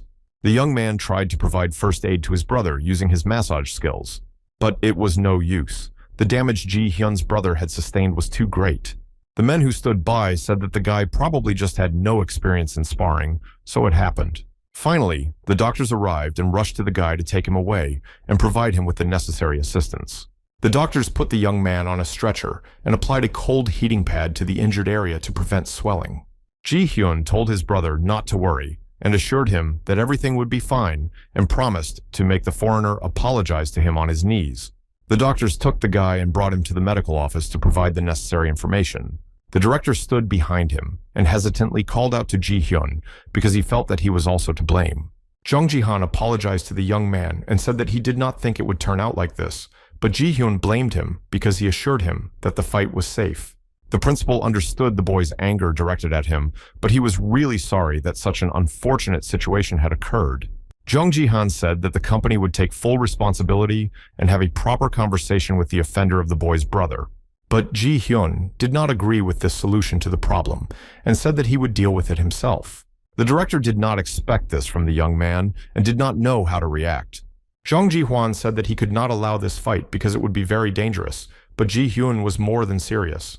The director realized that he would not be able to restrain the young man and offered to help. Jung Ji-han approached the foreigner and told him that Ji-hyun wanted to spar with him. The guy wanted revenge for his brother and wanted to teach the foreigner a lesson who did not follow the rules of sparring. The director approached Ji-hyun and said that Shelton had agreed to fight and promised to kneel down and apologize if he lost. The guy was completely disgusted with his opponent and felt that he was just trying to make fun of him because he thought he would win. Shelton stood in the ring and smiled at the young man, and Ji-hyun wanted to prove to him that he would regret for the rest of his life for breaking the rules. The director added that taking into account the fact that Ji-hyun is a beginner, they changed the rules of sparring. Both fighters could use their skills and capabilities as they wished. Ji-hyun decided to clarify whether he could use any skills or if there were any restrictions. The director said that the guy can use anything, but there is a nuance. Shelton can turn all his skin into iron. The foreigner promised not to hit him hard, but he would defend himself in full. Jung Ji-han asked the young man again if he was sure he wanted to start the fight or if he should refuse. But Ji-hyun was determined to take revenge on his brother's offender, no matter what it took. The fighters climbed into the ring and prepared for what was to be a fierce confrontation. Ji-hyun constantly replayed in his mind that he was facing his brother's offender and he had to take revenge.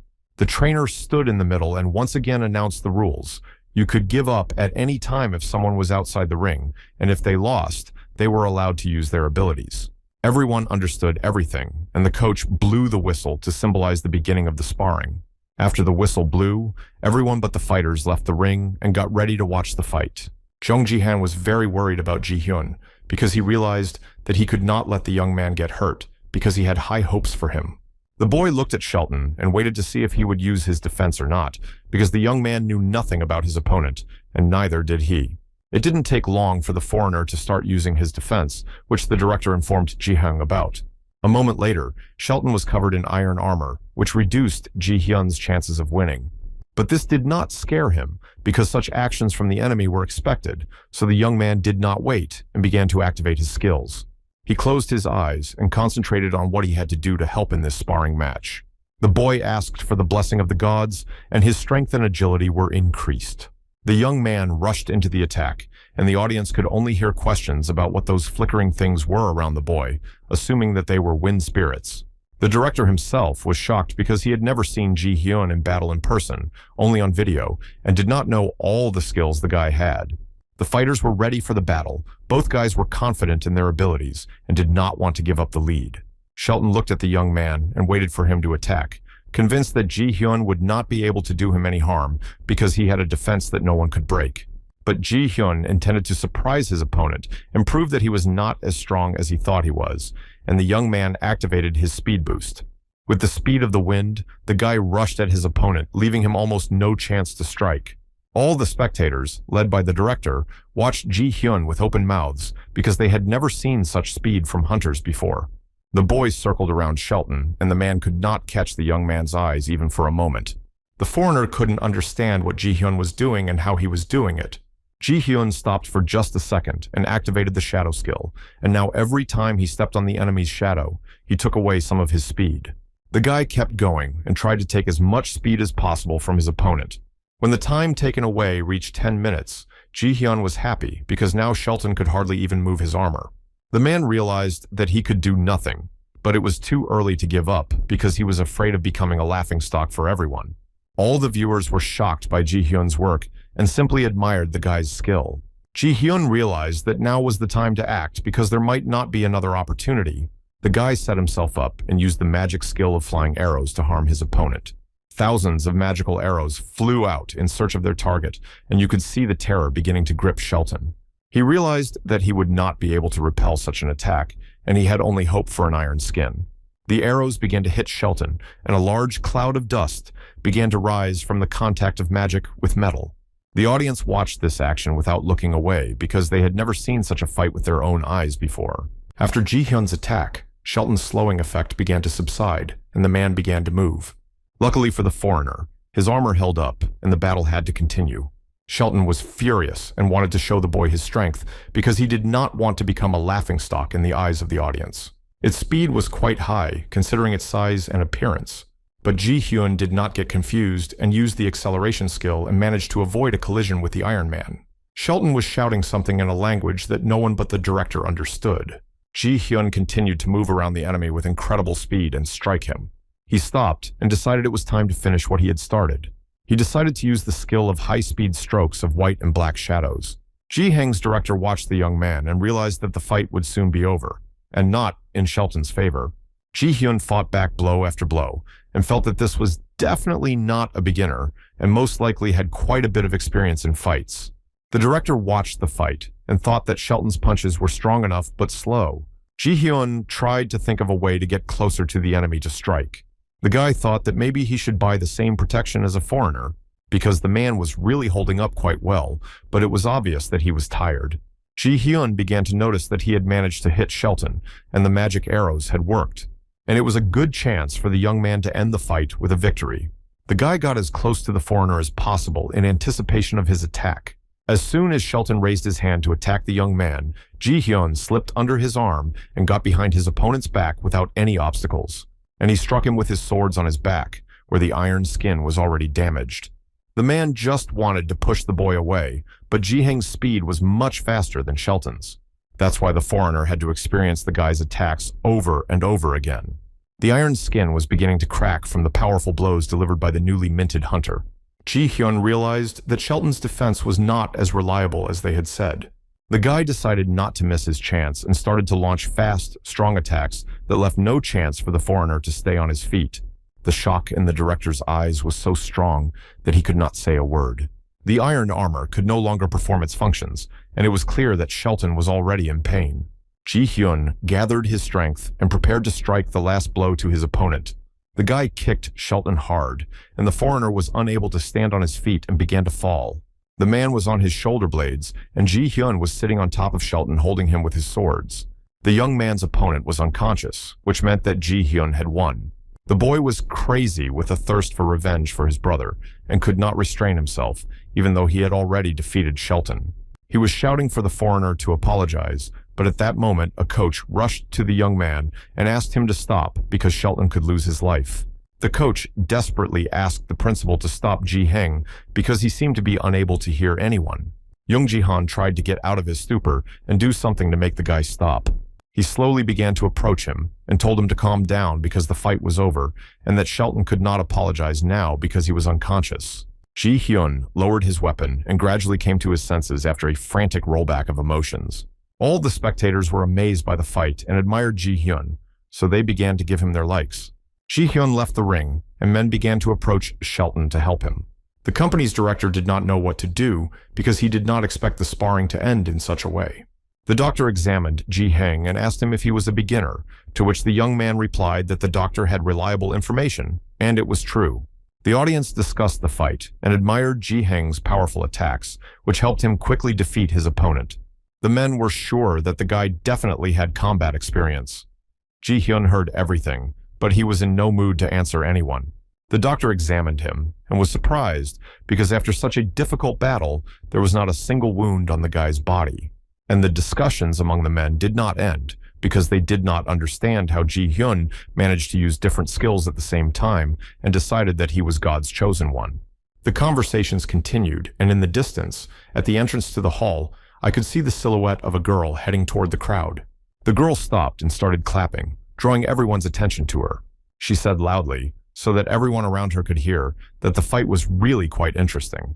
Everyone turned around to see who it was, and it seemed that director Jung Ji-hyun knew the girl. He looked at her and asked if she was really his sister, as if he didn't recognize her. The director was surprised to see her in this place because he did not know she was going to come. She told her husband that he looked good, and he asked her if she really saw the whole fight. She tossed her chupa chupa with one hand and said that this fight was really very spectacular. The candy that the girl threw ended up in the hands of a drone that seemed to read the girl's thoughts. Jung Jae-han looked up and asked if she was really with the same drone with stealth technology. The girl replied that these are indeed such drones, but they are not yet fully ready. The men spoke quietly among themselves, discussing that this girl was a master mechanic of the company. Some people were surprised that she was a mechanic, while others admired her because she was very famous, having become the best mechanic in the country. The girl and the director approached the boy and asked if Jong Ji-han would like to introduce her to Ji-hyun, whom she already knew in absentia. Ji-zen talked to the doctor about Shelton breaking the rules when he fought with his brother. The girl intervened in their conversation and said that rules are rules, but maybe Jung Ji-han could make a concession. But it seemed that the director had already made up his mind and was not going to compromise his principles. The girl sighed and said that they would return to this topic later. She continued to ask Jong-hyun about Ji-hyun's relation to the wounded boy. The girl immediately started digging through the information about the guys made by a miniature drone. They were so small that you couldn't see them. They looked like spy drones. The girl read all about Ji-hung's brother and asked if they wanted to use the stone to wake the young man up, because the sooner the better. The director was about to answer his sister, but she interrupted him and said that the question was not addressed to him. And Ji-hyun, after all, had the right to participate in the decision-making process regarding his brother's future. The girl approached Ji-hyun and said that she had seen him fight and liked him very much, and she would like to help her and her brother. She smiled slightly and waited for the decision of the guy who had impressed everyone with his skills. Ji-hyun Jong-han and his sister walked together along a long and wide corridor. The guy walked a little behind and thought how lucky he was to meet the best master mechanic in this country. The girl was the illegitimate daughter of the second son of the Chonhee group and also worked for the company. There were many rumors about her, and the most common was that she could bring cars to life and could breathe life into anything. Ji-hyun would like to see it with his own eyes someday because it was hard to believe. But looking at her flying drones, these rumors no longer seemed nonsense. Thanks to her, hunters could not be afraid to use their abilities. The girl was a genius who gave rise to the era of magical engineering. Ji-hyun also heard that she awakened with the help of an awakening stone. They came to Ji-hyun's brother's room and the boy asked the girl to help save his brother. The girl said that the guy would soon come to and suggested using the awakening stone right now. Ji-hyun didn't expect to have to make a decision so quickly and knew how to do the right thing. He was worried that his brother was still very weak and had not yet recovered. The girl added that in such a state, it would be best to use a stone, and the guy's emotional energy was just above average. Ji-hyun heard about emotional energy for the first time and began to think about whether he should take advantage of this offer now. The girl explained to the young man that human feelings are the decisive factor, and it is generally believed that the stone works better on people who need help. She added that there was an unspoken rule that the stone should be used when you were angry and unhappy. But Ji-hyun still wasn't sure. The girl leaned over to Ji-hyun's brother and asked him if he agreed, adding that she had given him first aid, so he should have regained consciousness by now. Ji-hyun's brother opened one eye and asked her how long she had noticed that he could hear everything. Ji-hyun was shocked that she had managed to bring his brother back to life in such a short period of time. The guy asked about his brother's health, and he replied that he had recently been beaten in front of his brother, so he was not feeling well. The girl looked at the boys and noticed that she was right about them being brothers, and that they were very pleasant to watch. Ji-hyun was very worried about his brother's health and asked him not to strain himself to make it worse. He put his hand on his brother's hand and thought that it seemed to be completely healed, and there was not a single scratch on it. Ji-hyun looked at the girl and thanked her for saving his brother. He asked how he could thank her for her help, and the girl replied that in that case she had a proposal for Ji-hyun, and she asked me to do just 2 things for her that she would like. The first thing she wished was that the guy would keep his word and fulfill his promise. The young man asked what the promise was, and the girl asked him not to ask and just to agree, even though it sounded like a bold request. Ji-hyun's brother was just lying on the bed waiting for the boy's answer, as he had no idea what the conversation was about. Ji-hyun thought about it for a while and said that he agreed to fulfill this request. The second request was that Ji-hyun should open a mukbang channel on the platform with his brother. The mukbang videos were based on the fact that they had to show what they were eating and sometimes talk to their subscribers, but the guys were definitely not happy about this condition. Ji-hyun decided to ask if he had understood everything correctly, and the girl confirmed that he had. The guy started thinking about the channel because he realized that on this channel he could collect likes and then buy new abilities with them. The girl added that she would cover all the expenses and that they would share the profits equally. Ji-hyun's brother said that just eating for the camera is very easy, so you can try it. The girl was happy that the guys had almost agreed and they would be doing something together. But Ji-hyun realized that whether it was simple or not, these videos would definitely look strange. The guy was constantly trying to figure out whether he would be able to earn a lot of likes with a video in this format or not. Ji-hyun eventually agreed, and she offered the boys to borrow some of her drones to help them create content. She was happy that Ji-hyun gave a positive answer and immediately asked how strong his brother wanted to become. He immediately said that he wanted to become as strong as he could. The girl added that the path of the hunter is quite thorny, and whether the guy was ready for it, he replied that he was, and the girl's drones were ready to start the procedure. She immediately said that the company was not responsible for any possible consequences because this procedure is not licensed in their country. She asked him if he was ready to take the risk, and Ji-hyun's brother thought about whether he should agree to it. The guy had heard of the girl as a master mechanic, and she was also called a mad scientist, and there were rumors that she even conducted experiments on people. The girl smiled and added that bureaucracy takes a lot of time, so she suggested that it should be considered a formality.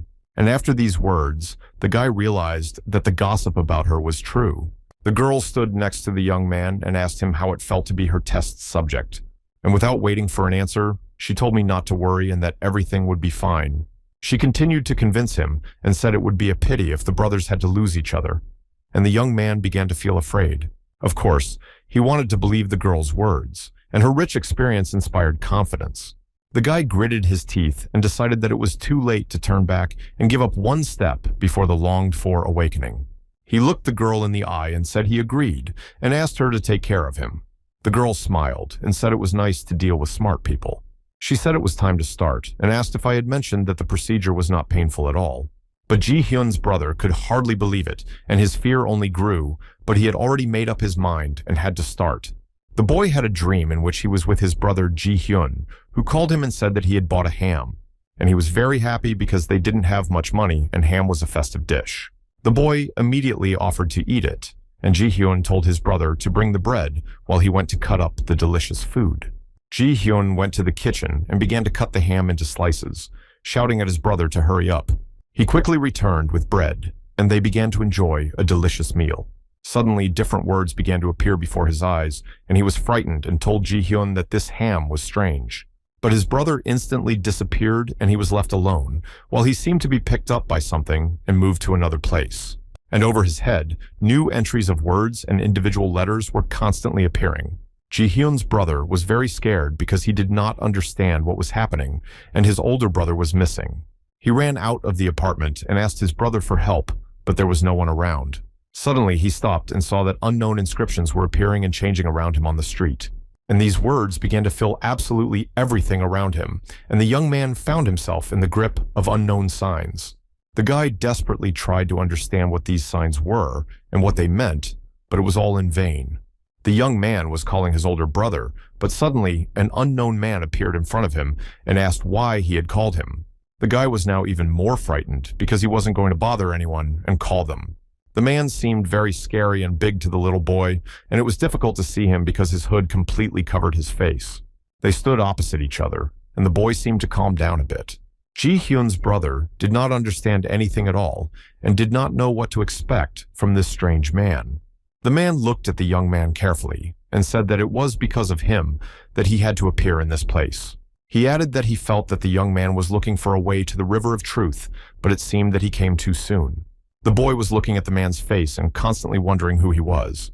The man continued to say that the boy was very strong and had great potential.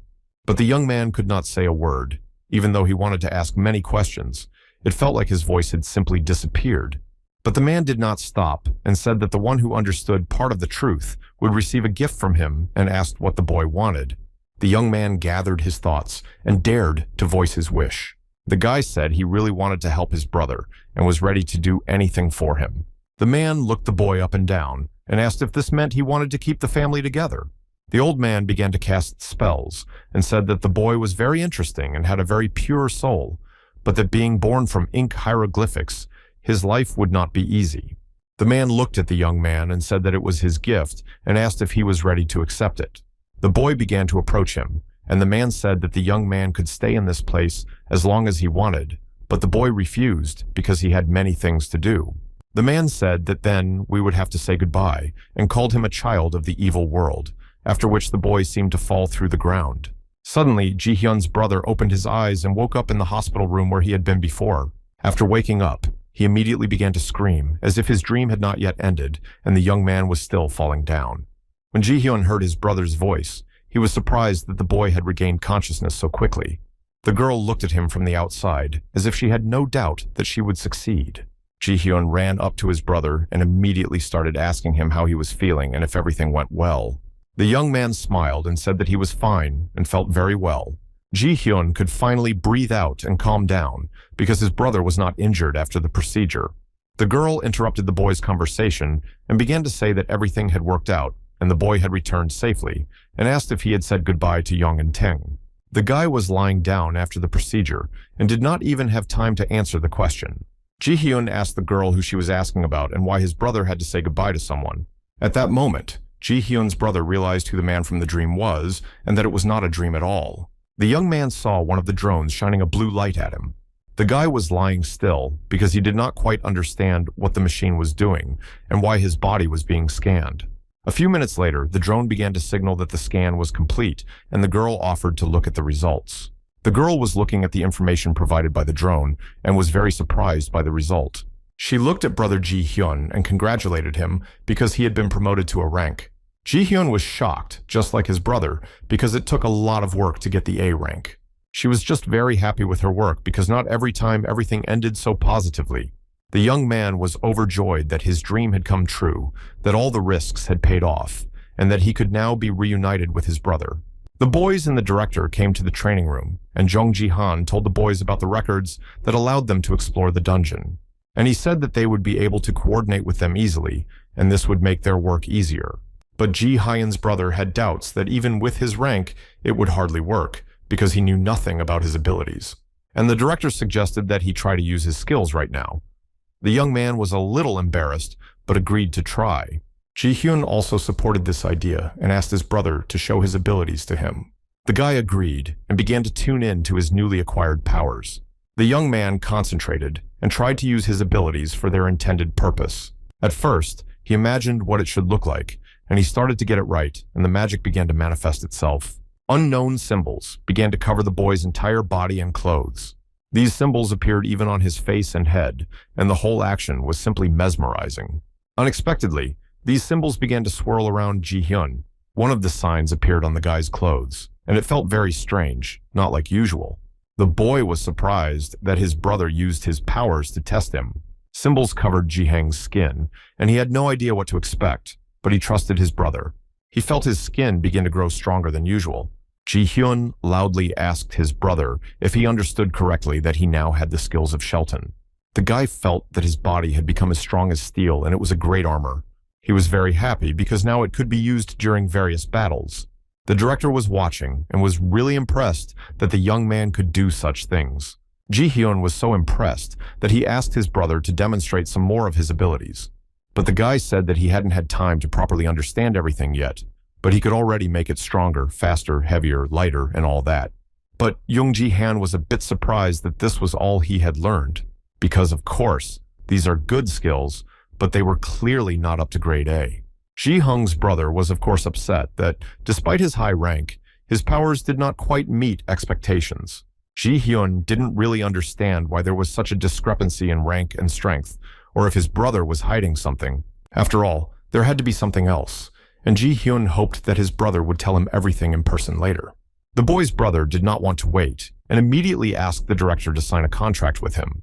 This initiative surprised not only the director, but also Ji-hang, as he did not expect his brother to sign a contract with the company so quickly. But the director was not at a loss, and said that given everything the boys had been through, he expected this topic to be raised. Ji-hyun decided to ask if his brother had thought it through, because he hadn't expected him to be so quick to sign the contract. And the guy immediately said that he just didn't want his brother Ji-hyun to be alone. He added that if they work in pairs, their chances will be much higher.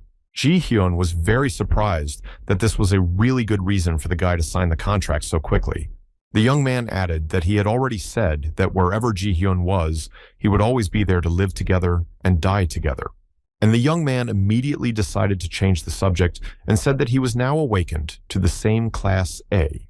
Ji Hyun thought that his brother was right, and there was no point in trying to convince him. The director said that if the young man was ready, they would prepare a contract, but he would also have to pass an exam, not only practical, but also theoretical. The guy was ready for any exam because all the exams he passed had only the best marks. Ji Hyun confirmed that he had been so smart since childhood, and the director assured him that there was nothing to worry about. Jung Ji-han added that Ji Hyun seems very happy to have beaten Shelton. Ji Hyun's brother knew nothing about it and was very surprised that the young man was fighting with a foreigner.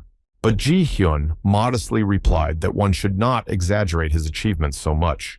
But the director didn't really agree that he was exaggerating, because the guy managed to win without getting a single scratch. Ji Heng's brother was really surprised that his older brother was so skilled. He was surprised that the young man managed to avoid any injuries, and said that he would certainly like to see the battle with his own eyes. The director said that he would contact the boys when the contract was ready and hurried to say goodbye because he had urgent business. Ji Hyun also said goodbye and added that he would see him later because he wanted to talk to his brother alone. The boys stood in the hall and watched Jung Jae-han leave the training room. When the director came out, Ji Heng supported his brother and said that he had done a great job of demonstrating his abilities. Ji Hyun was even happy that they could now spend time together both in training and during monster battles. He decided to ask his brother who he saw during the awakening procedure. The young man said that during his sleep, he saw various symbols and signs, but could not understand them. The guy assumed that he did not understand all this because he had just awakened, and some god had contacted him. He immediately asked Ji Hyun if he had seen the gods when he became awakened. Ji Hyun's situation was a little different, but he didn't want to talk about it in order not to upset or scare his younger brother.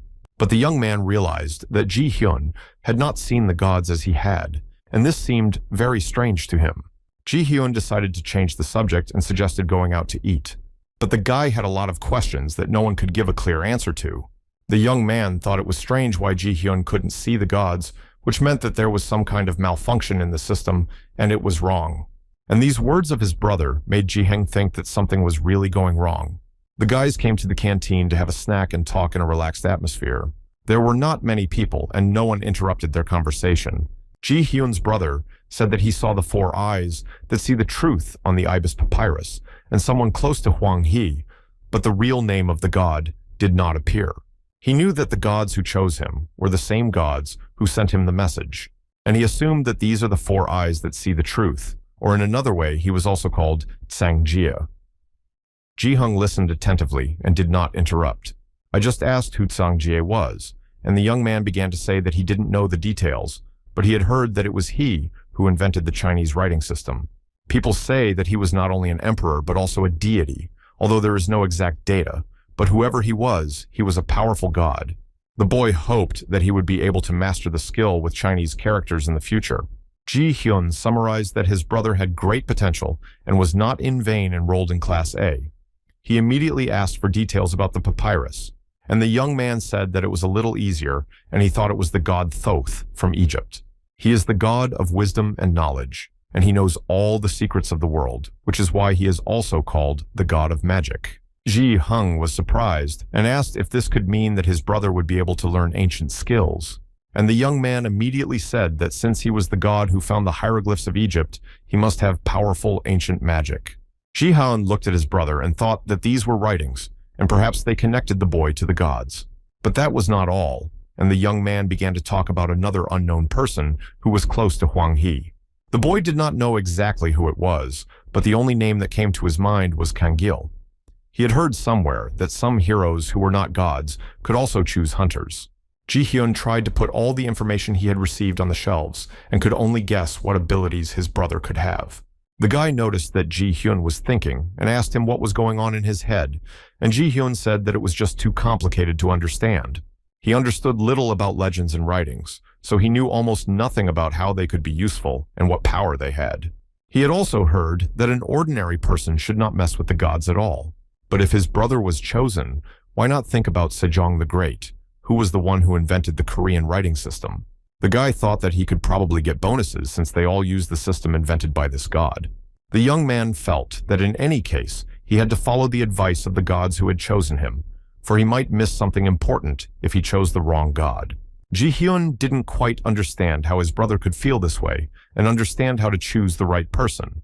At the same time, he felt that he would be able to achieve great success in his new life.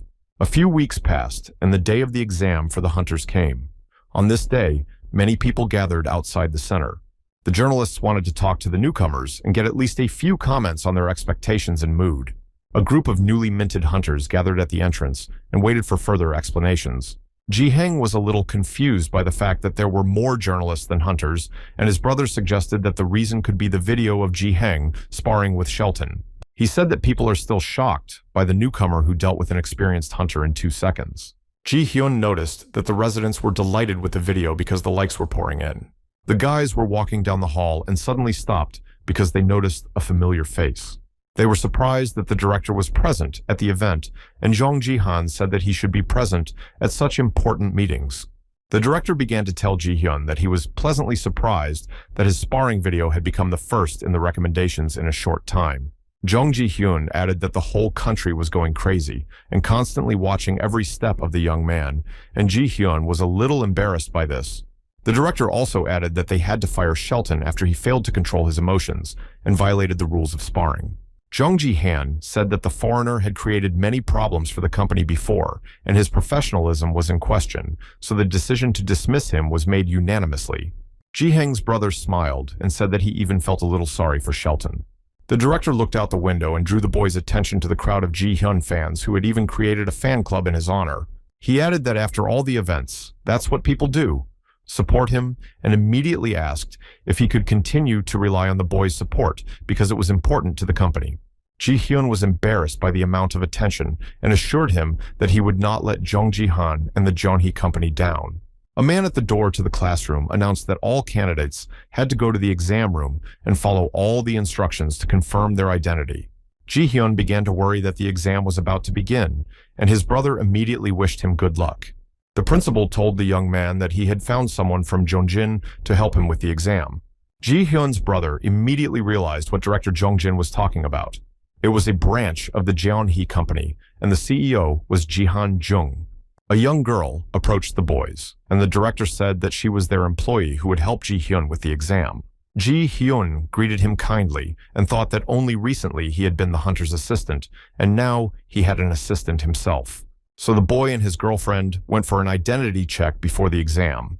The young man's brother looked at him admiringly and was incredibly proud of his older brother's success. Director Jung Ji-han had high hopes for the boy because he was a golden bonus for the entire company. Ji-hyun couldn't come to his senses because he had recently worked dismantling the bodies of all kinds of monsters, and now he was going to take an exam to become a real hunter. Ji-hyun passed the identification, but his assistant had to get a special pass from the guards. Ji-hyun was more serious than ever and promised himself that he would definitely cope with all the challenges he would face in the exam. All the candidates for hunters were walking down the corridor to the exam venue, and the guy noticed that he was more nervous than usual. After that, he looked around and realized that he was not the only one, because right now the test that could change the fate of each of those present would begin.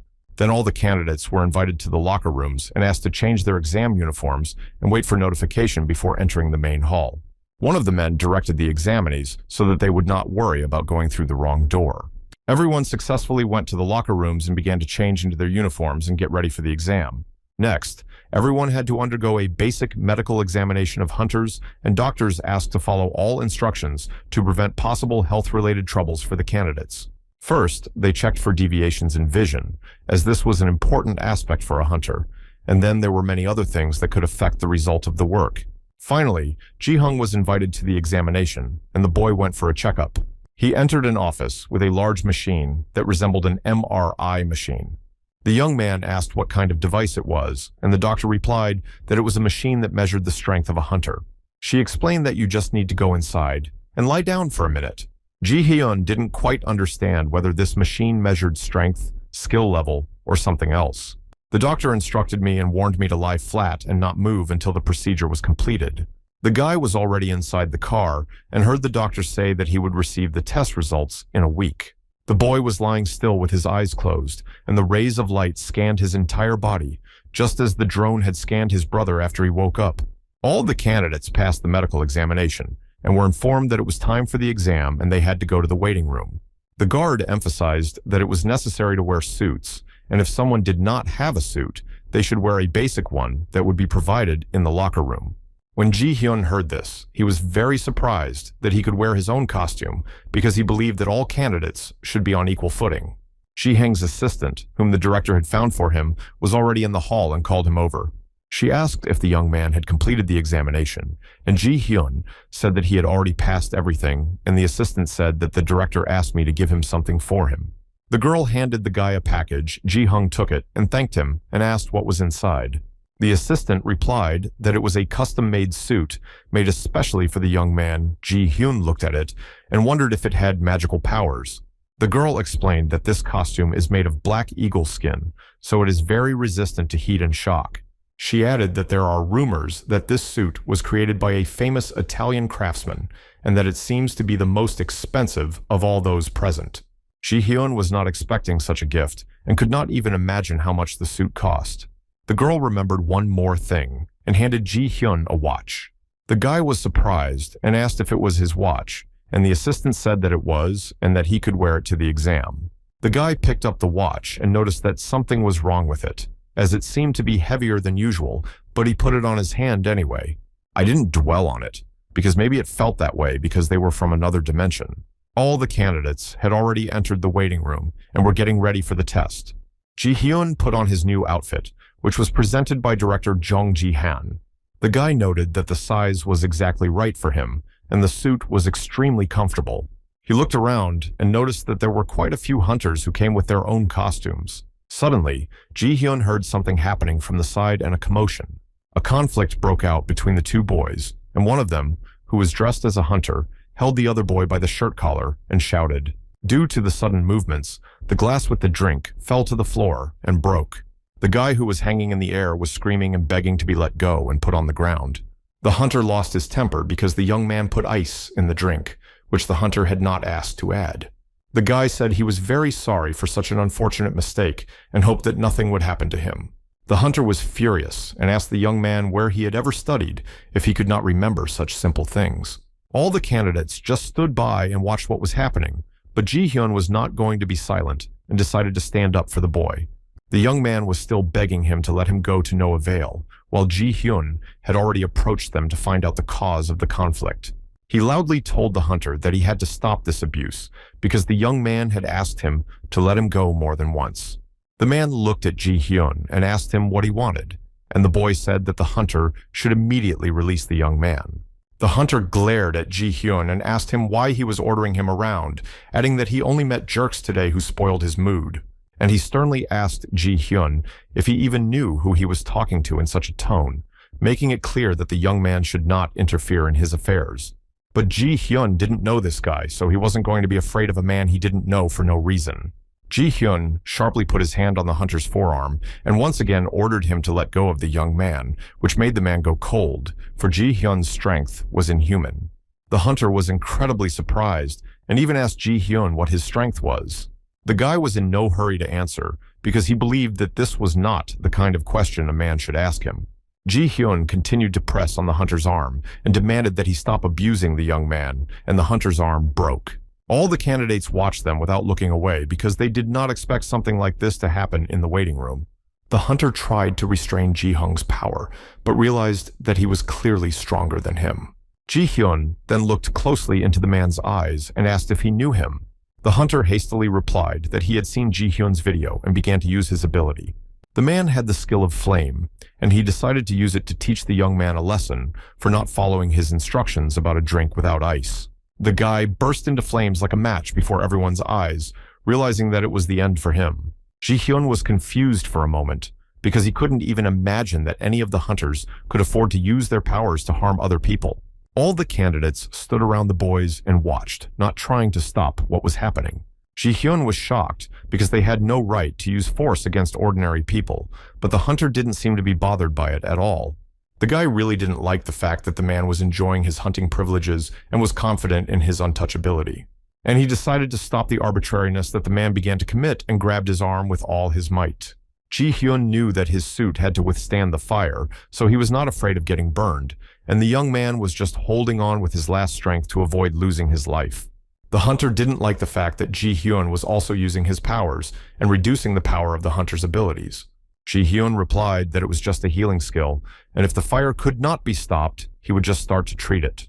The guy once again ordered the hunter to stop committing illegal actions because he would have to answer for it. Ji-hyun asked the hunter if he really didn't realize that now was not the time to measure strength, because everyone here was an enemy to each other, because everyone wanted to become an official hunter. He added that with such manifestations, he would reveal all his capabilities, and everyone would know his weaknesses, and if there was any more noise, he would simply be excluded from the exam.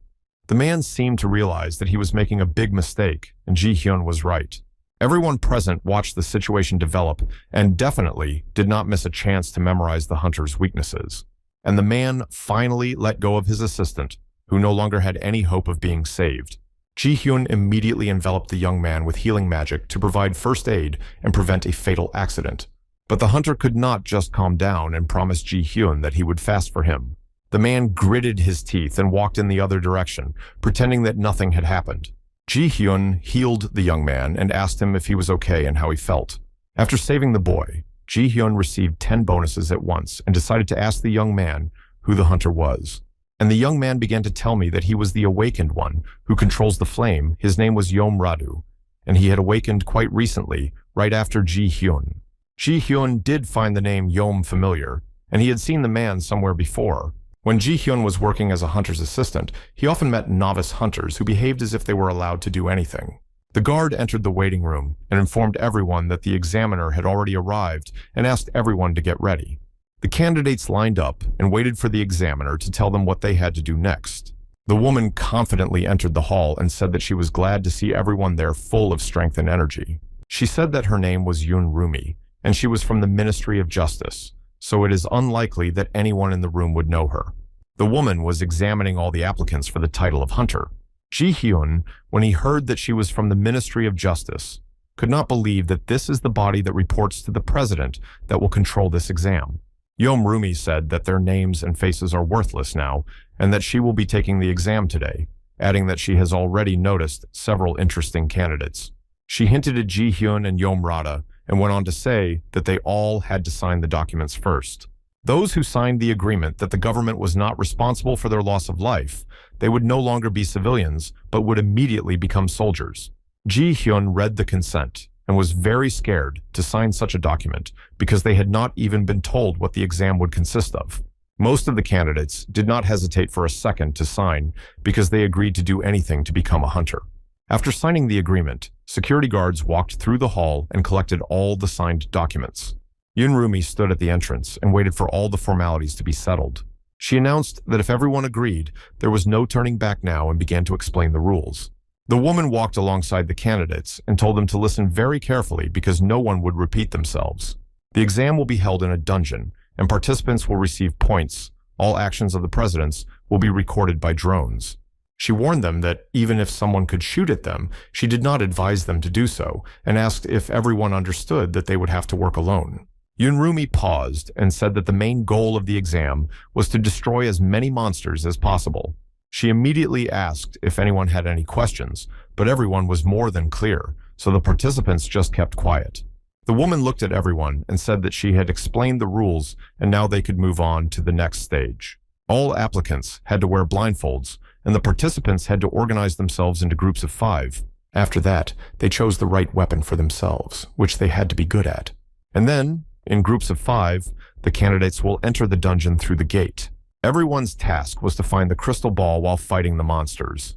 The test will be completed only when the crystal ball is destroyed, and only now the signal was given to put on the eye patch, and the test began. All the candidates for the title of hunter stood at the entrance to the dungeon. Ji-hyun was ready to start his own exam, and he was confident that he would succeed. On the platform, he started receiving notifications that this exam was dangerous and he should take care of himself. The young man was wondering if it was normal for the exam to take place in a dungeon, and when he took off the blindfold, he saw the door behind which it was to begin. Ji-hang's bandage fell to the floor, and he heard the voices of the people he was in the same group with. Ji-hyun heard a question from one of his group, and the man asked where they were going. When the guy turned around and saw this member of his group, he was shocked because it was Yom Radu.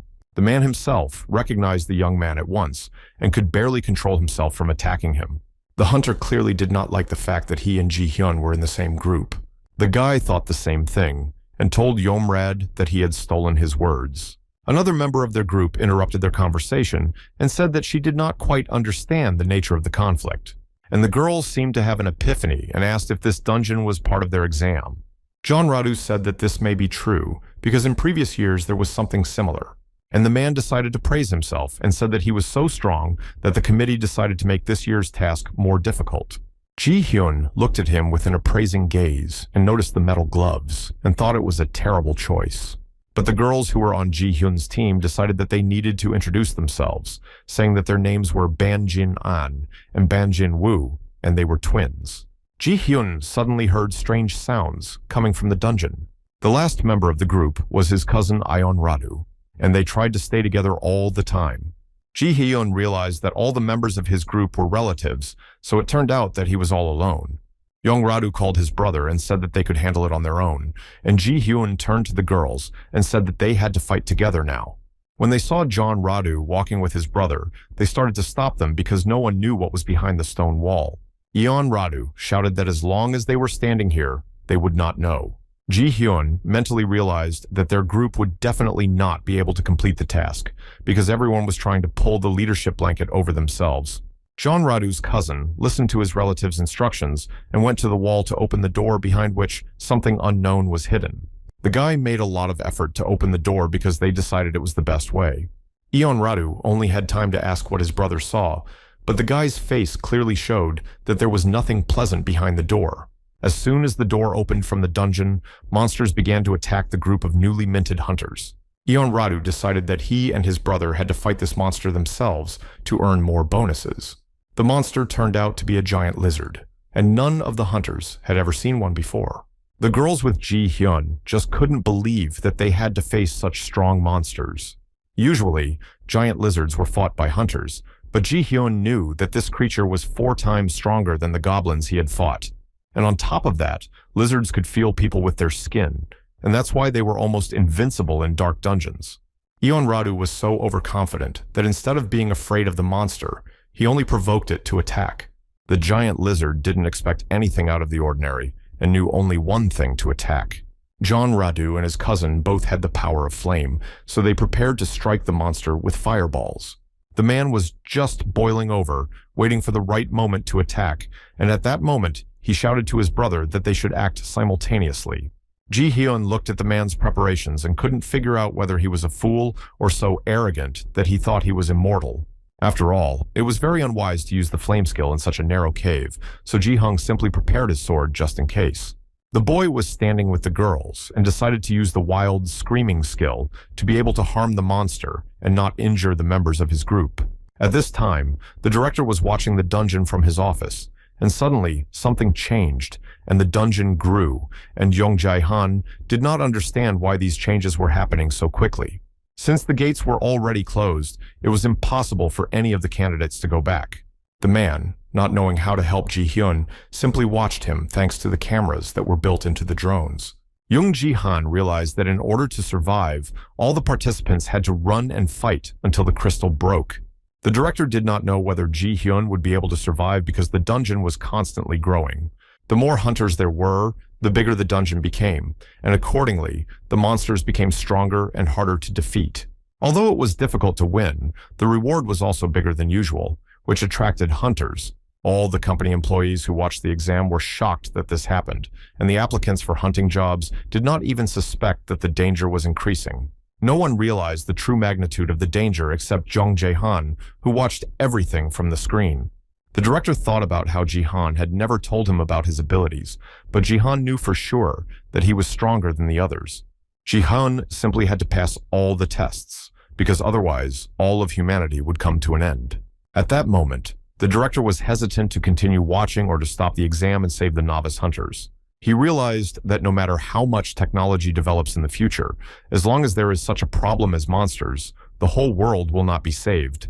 Jung Ji-han thought that Ji-hyun had to endure everything for the sake of saving all humanity on the planet. The director had high hopes for Ji-hyun's strength because he knew he was the best and had awakened for a reason. Yom Radu provoked a giant explosion with his actions, which was supposed to be able to handle the lizard. Ji Hyun was enraged by the thoughtless actions of a man who did not think that there were other people behind him whom he could have injured. Suddenly, the boy received a task that said he had to go into the dungeon, defeating a large lizard and get out of the intermediate dungeon. But Ji Hyun did not yet understand how to do it, because the monster was actually very strong. The young man looked at the monster, which looked just like a real one, and could not understand how the examiners could send them to a real dungeon and not a training one. Yomradu was gleefully attacked by a giant lizard, and it seemed that he did not realize that he could lose his life. The man did not stop and boldly went into battle, and nothing could stop him. Together with their cousin, they tried to strike simultaneously to increase the possibility of destroying the monster. But as soon as they dealt with one, another appeared, and it was clear that sooner or later their strength would run out. But Yomradu, because of his own foolishness, did not realize what danger was really waiting for them. The number of monsters was growing every minute, and the two brothers could no longer cope with them. But they were not going to ask their group for help because they were obsessed with earning more bonuses. The girls were furious that they had to watch two self-confident fools trying to deal with monsters they were not strong enough to handle. Ji Hyun looked closely at the monsters and analyzed what he could know about them to find gaps in their defense and deal with them faster. While working as a hunter's assistant, he saw many different giant lizards, but these were different, and the color of their scales was also different. Ji Hyun was straightforward and could not understand whether the brothers had really decided to go on alone. Yomradu and his cousin were in a hurry to move on, and Ji Hyun asked if they were serious about going without them. Yomradu turned around and said that of course they would go themselves, because they didn't want to bother with Ji Hyun and the twins. He went on to say that if they wanted to join them, they had to get down on their knees and beg them to take them with them. The members of the group definitely did not expect such impudence from Yomradu and were shocked by his statement. They had not yet recovered from his antics in the waiting room when he started saying things that you couldn't put your finger on. Ji Hyun realized that any talks with Yomradu were useless, so he turned to Banjinan and Banjinwoo and told them that they were now in the same boat and had to act together. If they work together, then the exam will not be difficult, and the chances of survival will be definitely higher, and offered to go with Yomradu if anyone wants to. Banjin-an and Banjin-woo did not know what to do at that moment, but they did not hesitate for long and answered Ji Hyun that it was definitely dangerous to go with Yomradu because he would definitely use them as a shield. Ji Hyun remembered the man's behavior and understood why the twins chose to go with the young man, and he said he hoped they would be able to work together. The twins immediately said that they had already seen what the boy was capable of and offered to show him their abilities. Ji Hyun didn't even know what to say, so he just looked at his colleagues in silence.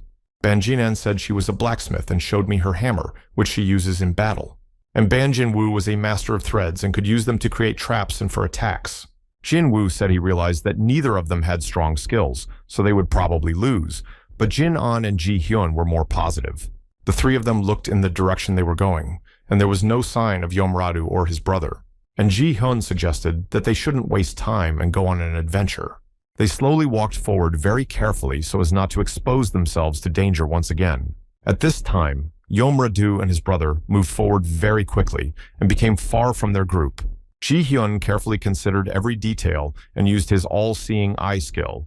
Suddenly, the boy found something interesting behind the wall and asked if Jinan could break it down so they could get to the other side.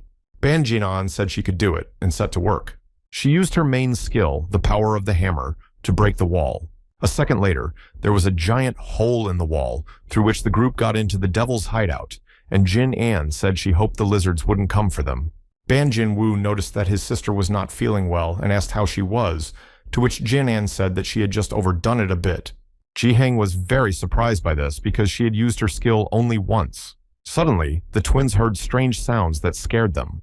The group members began to look around and were surprised that they had come to some interesting place, and that this dungeon seemed to have its own secrets. Ji Hyun began to say that he knew that in such places you can find the right way with the help of clues. The guy stopped his colleagues and suggested that they first post their profiles because they had never fought together before. Ji Hyun activated his skill and started working on the characteristics of his fellow examinees. After a few seconds, Banjinan and Banjin-woo's attack and agility levels are increased. The twins were incredibly impressed with Ji-heng's skills and sincerely thanked him for his help and gave him their likes. Ji-hyun once again realized that his expenses for the sake of others had come back to him in the form of bonuses. Now they could safely go to pass their exam and receive the title of hunter.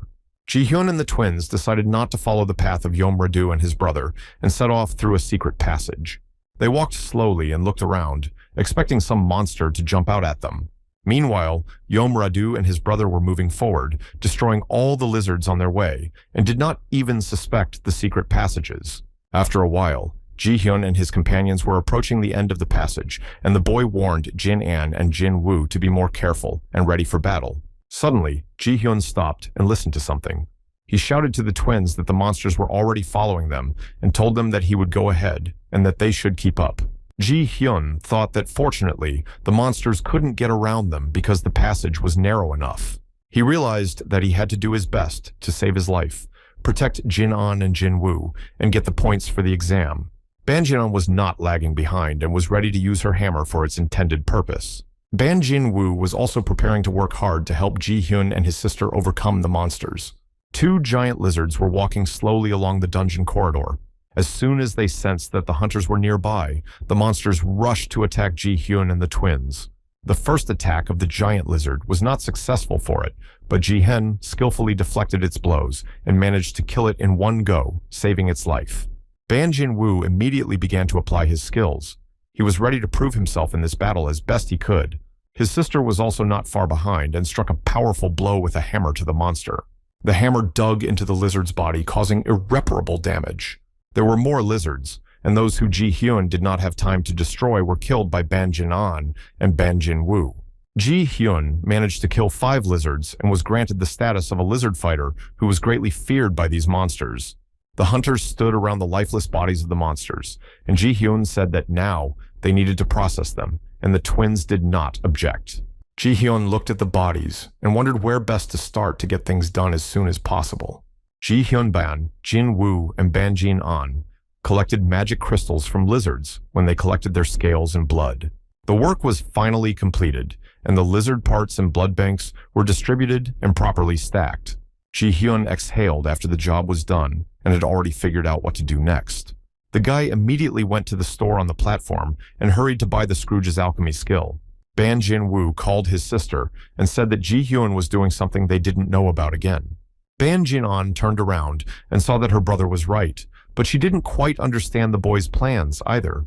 Ji-hyun swiped his hand and activated the skill he had just acquired, and now he could use it at any time he wanted. The young man had a cauldron in which he could brew various potions and magic neutralizers. Ji-hyun was very happy with his purchase because he did not expect it to be such a useful skill. The twins looked at the guy with the cauldron in his hands and asked what it was. Ji-hyun immediately replied that it was just his new alchemy skill and that he could use it to make potions. The twins couldn't believe that the young man could use so many skills so quickly and were very surprised that he had the skill of alchemy. Ji-hyun decided to try alchemy to see how it worked, but time after time it failed and the materials he used were simply spoiled. Finally, he managed to find the right elements and the right amount of them. Ji-hyun and the twins were happy that they had succeeded and would soon be able to move on. The young man managed to brew a potion, an ancient endurance potion made from the blood and scales of lizards. Ji-hyun was happy that he could get almost 100,000 bonuses for just one bottle of potion. But what a lot of work it took to make this ancient potion. To create just 5 bottles of the potion, the guy had to go through a series of failures. And besides, this potion took a lot of materials, more than a dozen giant lizards to be exact. The guy continued to make his potion, and the bonuses grew right before his eyes. In addition, Ji-hyun managed to complete the task he received at the beginning of the exam. And for completing it, the young man was immediately awarded 100 bonuses that he hadn't even expected. Ji-hyun logged onto the platform to check all his messages and received a notification asking if he wanted to receive bonuses right now. The young man was surprised that he could get points even before all the tasks were completed and decided not to give up this opportunity. The platform's system began to update, and now the guy could receive bonuses and likes even from his enemies. Ji-hyun didn't understand how the upgrade worked and didn't know how he could get bonuses from enemies. But there was no time to think for a long time because the monsters were very close and we had to fight. The giant lizard stopped for a second and prepared to attack the boy. Ji-hyun had no intention of stopping in his struggle because his official status as a hunter was at stake. As always, Jiheng's speed of movement was impressive, and it seemed that the young man was developing his skills every minute. With each of his attacks, his powers only became more powerful and his strikes more accurate. One by one, the lizard lost its life to Jiheng's weapon. Finally, it was clear how the update worked on the platform, and every time the enemies started to fear the guy, he was awarded bonuses. The guy mercilessly dealt with the monsters and seemed not to feel tired at all. Ji Hyun was happy that now he would get even more likes and bonuses, not only from his followers, but also from his enemies. Now he had the opportunity to collect even more bonuses to buy new skills and improve his skill level. The guy thought that now, with so many opportunities, he was losing a little bit of his excitement. Ji Hyun did not stop and destroyed all the monsters that tried to harm him and the band members. It was the first time Ban Jinwoo fought so many creatures from the dungeon, and he was glad that he was in a group with Ji Hyun. Ban Jin and also worked flawlessly, and time after time her hammer dealt critical blows to the giant lizards. Ji Hyun and the twins were already approaching the end of the corridor that would lead them to the next level. Jin Woo and Jin An stopped and stared in front of them, not knowing what was going to happen next. Ji Hyun decided to use his all-seeing eye skill to scan the space and know 100% what was ahead. In front of them was a giant door that looked like the entrance to the dungeon boss's room. They didn't know for sure if they really managed to reach the boss because he was usually at the very end of each dungeon. Jiheng noted that they did not meet any big monsters on the way here, so this is probably not the end. Suddenly, Yomradu and the other hunters appeared, and the man was genuinely surprised that Ji Hyun and the twins had managed to get to the door unharmed. Ji Hyun also did not believe that Yomrad would be able to reach the last test. The boy did not understand why there were so many hunters with the man, and he assumed that Yomradu had joined them when he moved in the dungeon. Ban Jinwoo and Ban Jinan watched everything that was happening, and simply kept silent so as not to endanger themselves. Ji Hyun and Yomradu stood opposite each other and were not going to give up the lead. Yomradu believed that he was the leader here, the one who should be the first to open the door and get into the room with the boss. But Ji Hyun knew perfectly well that they did not even know what was behind that door, and it would be foolish to risk their lives like that, so he did not interfere with Yomradu. The man walked up to the door and boldly opened it to go to further tests. He peered carefully into the back of the room to see if there were monsters or if it was safe to enter. The room was completely dark, so Yomradu called his allies and warned them to be careful. All the hunters came into the room, and Jinwoo told his sister that there seemed to be no traps, and Jin An replied that she could see that, but she shouldn't relax. Ji Hyun realized that the entire exam had to end here, which meant that the hardest battle would take place in this room. Yomradu decided to light a fire to see something around him, because he could not see anything at all. Everyone followed the man, trying to keep up and not lose their vigilance. The hunters were heading deeper into the room when they suddenly heard someone further away. When everyone passed through the intermediate room, the entrance door abruptly closed. The hunters were very frightened because there was no way to escape in case of a threat. They realized that they had fallen into a trap from which it was impossible to escape. Slowly, the light in the room began to gradually dim, and the hunters were able to see the creature standing in front of them. The examinees could not immediately see properly because their eyes began to hurt from the sudden change in light. Ji Hyun tried to understand who was in front of them and what kind of threat they were facing. The guy did not understand whether this was the very monster they needed to defeat, and suddenly realized that they were facing not just a monster, but a real demon. Yomradu immediately began shouting for everyone to get ready for the attack, and not to gather in one pile but to spread out throughout the hall. The hunters could not believe their eyes, and the fact that they were about to fight a demon. Following the order of the Yomrad, everyone began to scatter around the hall so as not to endanger each other. Ban Jinwoo said that this demon was really strong, and Ji Hyun, confirming the young man's opinion, said that he should move away.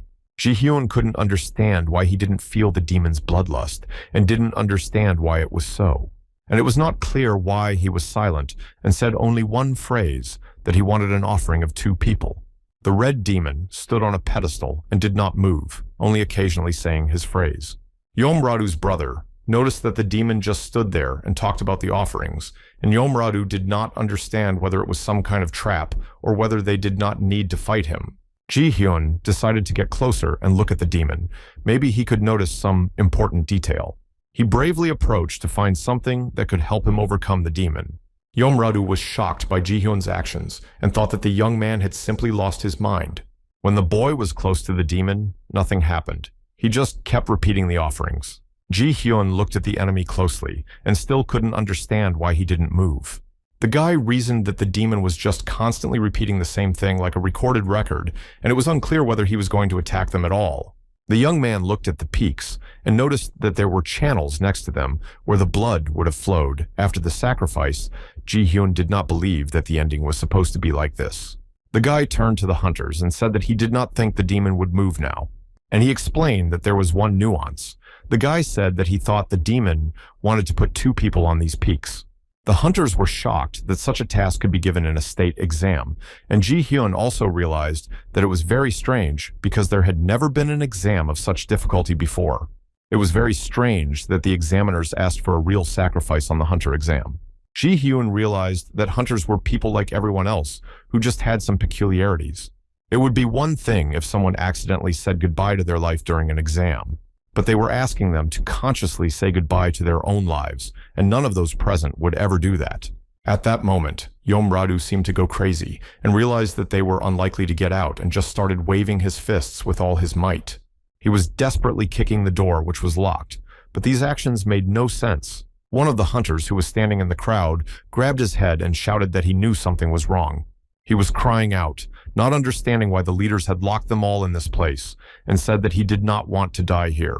Ji-hyun realized that this was a very bad trend, and after a while everyone present would fall into a panic that would be difficult to handle if it became widespread. The guy realized that most likely new hunters had never been in such extreme conditions before. One of the hunters pulled out his weapon and started running at the demon, shouting that he was going to kill it. Ji-hyun tried his best to stop him because he realized that such actions were too dangerous. But the hunter did not hear him and ran confidently to strike the demon. He screamed for the demon to let him out of the room, but it was impossible until the conditions were met.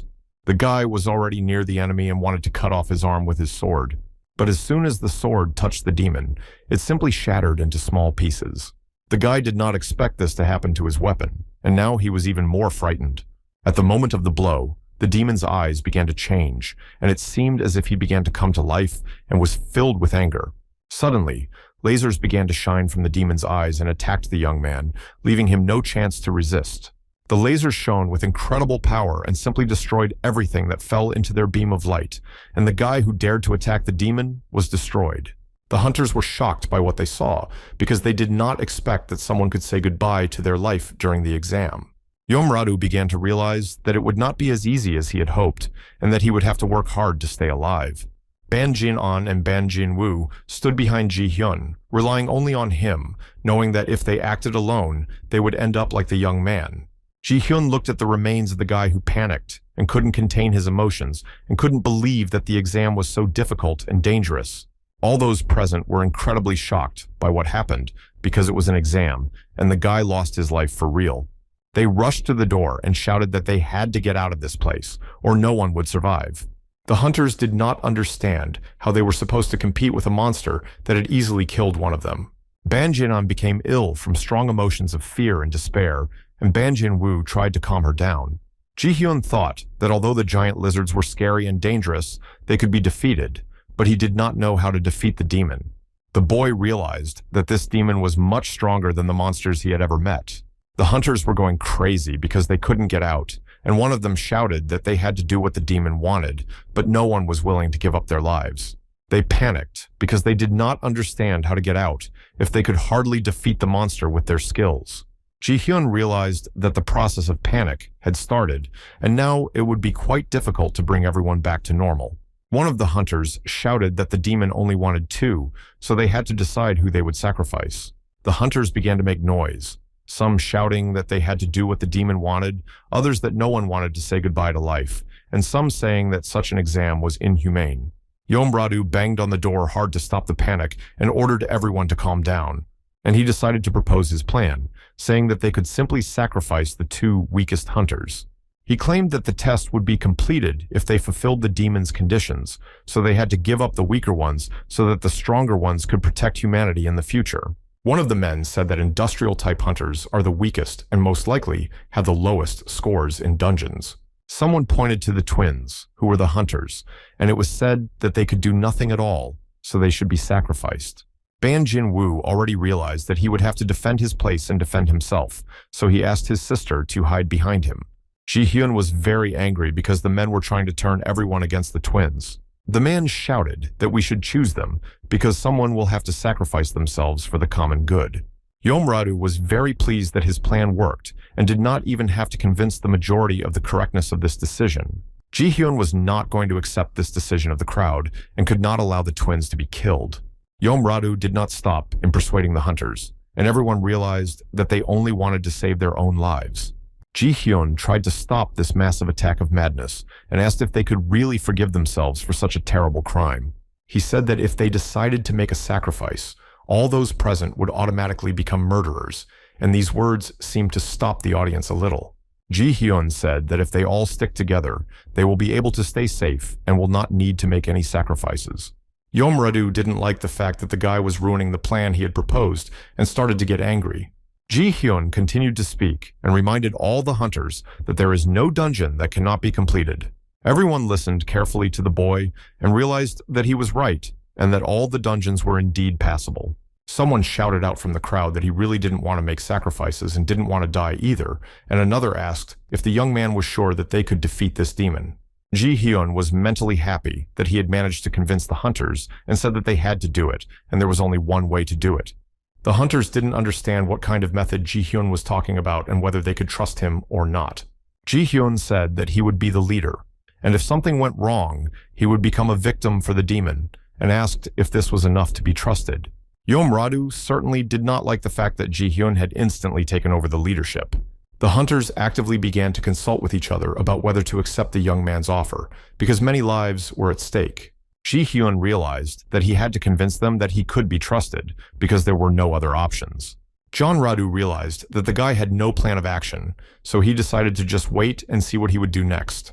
Ji-hyun started receiving bonuses for making the hunters unhappy and angry with the boy. In addition to the bonuses he received from his enemies, he also received bonuses of gratitude for saving the twins.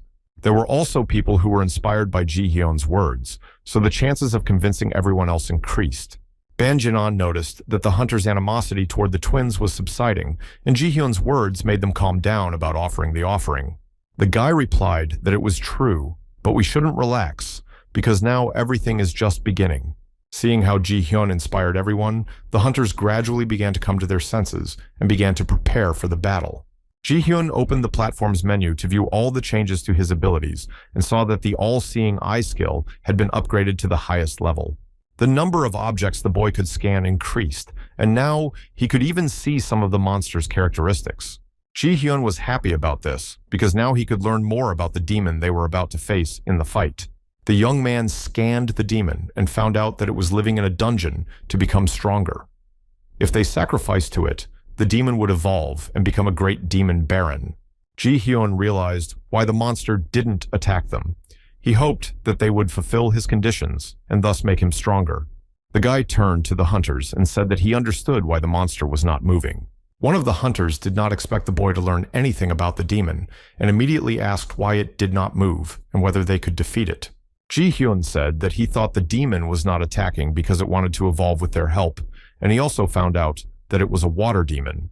The hunters reasoned that if the monster was water, they should attack it with the attributes of wood and light, which meant they had a chance to win. Ji-hyun asked everyone to forget about quarrels because the demon was very cunning and disguised himself in this dungeon so that the real monster would not be recognized. Yeomradu looked around and watched as all the hunters went over to Ji-hyun's side. But he did not understand who this demon was, so he had to listen to the guy to be able to survive. Ban Jinan approached Ji-hyun and cast a little magic to strengthen his weapon, noting that the spell would last for 1 hour. The guy thanked Ji-hyun, and she said that only thanks to him, her and her brother's level had risen, and now she could help and apply effects to weapons. All the hunters were ready to fight and rushed to the demon to start the battle. The hunters were confidently heading towards the monster, realizing that they simply had no other option. They surrounded the demon from all sides and waited for Ji-hyun's command, who took responsibility for leading the attack plan. Ji-hyun thought that if he was right, the monster would never attack them first. He immediately decided to use his shadow skill to reduce the demon's power, at least partially. The spirits responded to Ji-hyun's request, and he was able to use his abilities. The boy put his hand, filled with magic shadow, to the floor and started working for victory. He tried to find something else that could make the task easier and help save all lives. Ji Heng managed to summon the Black Dragon of Darkness, which was a very strong power, especially for a beginner. The three hunters were so impressed with the boy's abilities that the bonuses kept coming to Ji Heng. The young man reflected on the fact that the demon had reduced the hunter to ashes with just one attack and hoped that the spirit of darkness would work. Ji Hyun tried to gather all the darkness in himself and tried to take away the demon's eyes with his ability. Because the guy's level of darkness was quite low, the spell could only work for a while. A dark shadow began to envelop the demon and cover his eyes so that he could not see anything. Instantly, a dark bandage appeared over the monster's eyes and could not be removed. The demon did not understand what was happening because his eyes were almost his only weapon. The young man was happy that it worked and immediately warned everyone to be careful because the demon would move. Ji Hyun thought that it was very good that the monster had a very weak resistance to magic. He realized that it was impossible to defeat him physically, but magically it was possible. This is the rule of dungeon balance, and it didn't take long for the demon to come down from his pedestal. He jumped out and landed in the center of the hall, surrounded by hunters. The hunters were ready and began shouting to each other that they should attack with the attributes of wood and light. The battle was on, and the hunters began to attack the demon together because they realized that they had to act together. The level of the dungeon is easy enough to determine by competing with its inhabitants. Many experts are inclined to believe that dungeons are created artificially by manually moving and creating balance. The demon was furious and said that the hunters should not think that they could defeat him with only an eye. The monster wanted to destroy all those present, and it was possible because they could not get out, so they had only one way out, to win. The demon attacked, and one of the hunters almost lost his life. The guy realized that the monster is very strong even when he sees nothing. Ji Hyun made it in time to cover the young man who was unable to repel the demon's attack. The boy told the monster that he thought he was slower, and it was his mistake. Ji Hyun realized that the balance of the dungeon was not working. The demon realized that he was facing the one who had put the dark curse on him. The young man sarcastically asked why the demon was angry because he could not save his life with his beam, and thought that he had to distract the monster so that others could attack from behind. Ji Hyun did his best to provoke the demon so that it would hunt only him and not hurt others. The boy would take the monster away from the hunters so that they could strike without worrying about hitting someone else. Ji Hyun attacked the demon and was full of confidence because he could not show any doubt to the others so as not to lose his fighting spirit. The guy was moving with incredible speed and was a couple of steps ahead of the enemy. The demon was impressed by the young man's abilities and told him that he was quite good at his skills. Ji Hyun was concerned that the demon was able to catch up to him even with the speed he possessed. The hunters said that the monster was moving too fast to hit it. Yomradu didn't expect Ji Hyun to be so strong that he could avoid all the demon's attacks. Ji Hyun remembered that he had used the shadow spirit and could try to slow down the monster's speed. The boy stepped on the shadow of the demon, and his speed and part of his defense decreased. Ji Hyun realized that this demon was so strong that he could take his powers as long as he needed. The monster stopped and couldn't understand what the boy had done to slow down so much. As soon as the demon slowed down, the hunters began to strike from all sides, and the monster could not dodge them. Ji Hyun waited for the others to do some of their work. The hunters did not stop because they realized that they could overcome the demon right now, while its strength was temporarily reduced. And they all attacked together because their strength was in their unity, which the monster did not expect. The demon's body had wounds from the blows inflicted by the hunters. The monster used the restoration property and managed to heal all the wounds at once. The demon smiled and asked if they really thought they could defeat him.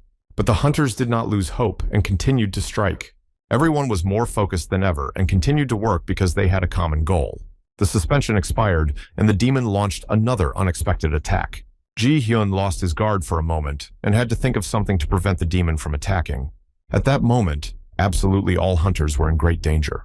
Yomradu decided that he could handle the monster alone and pushed everyone around. He shouted to the demon to taste what his fire tasted like and suggested that he try to dodge it if he could. The monster heard where the voice was coming from and turned to face its potential danger. And Yomradu struck a powerful blow, and the flames filled most of the hall. The monster clearly did not like the man's impudence and was very angry at the hunter's actions. The demon managed to get out of the epicenter of the explosion and was ready to destroy everything around him. Yomradu was ready to strike the monster again and told him not to worry because the man would roast him over a slow fire. The sparks from the flames still remained on the monster, which made it even more furious. The man struck without leaving the demon any opportunity to strike back. Yomradu confidently controlled his movements and skills to overcome the enemy and eventually complete the exam. The hunters even began to worry whether the man who dared to confront the demon on his own was okay. But Yomradu looked more than just confident. He sincerely wanted to become the hero of this battle and go down in the history of the exams as a powerful hunter who defeated the demon. He wanted the monster to go back to where it came from, so he was persistent and had no intention of stopping his attacks. Unexpectedly for Yomradu, the demon managed to outwit him and was already on top of the boy, saying that he did not have enough strength to overcome him. And at that moment, the monster struck a powerful blow to the hunter, which threw him a long way. Yomradu flew almost across the hall from the monster's powerful attack, for its powers were very powerful. The man was wounded by this blow and could not resist the demon. The hunter fell down from a great height and realized that he had most likely lost this battle. Yomradu fell with such force that a huge cloud of dust rose around him, through which nothing could be seen. The hunter was unable to continue the fight, and it was clear that he should not have attacked such a strong monster alone. Brother Yomradu immediately rushed to his aid, realizing that he could not do anything on his own, and asked others to help.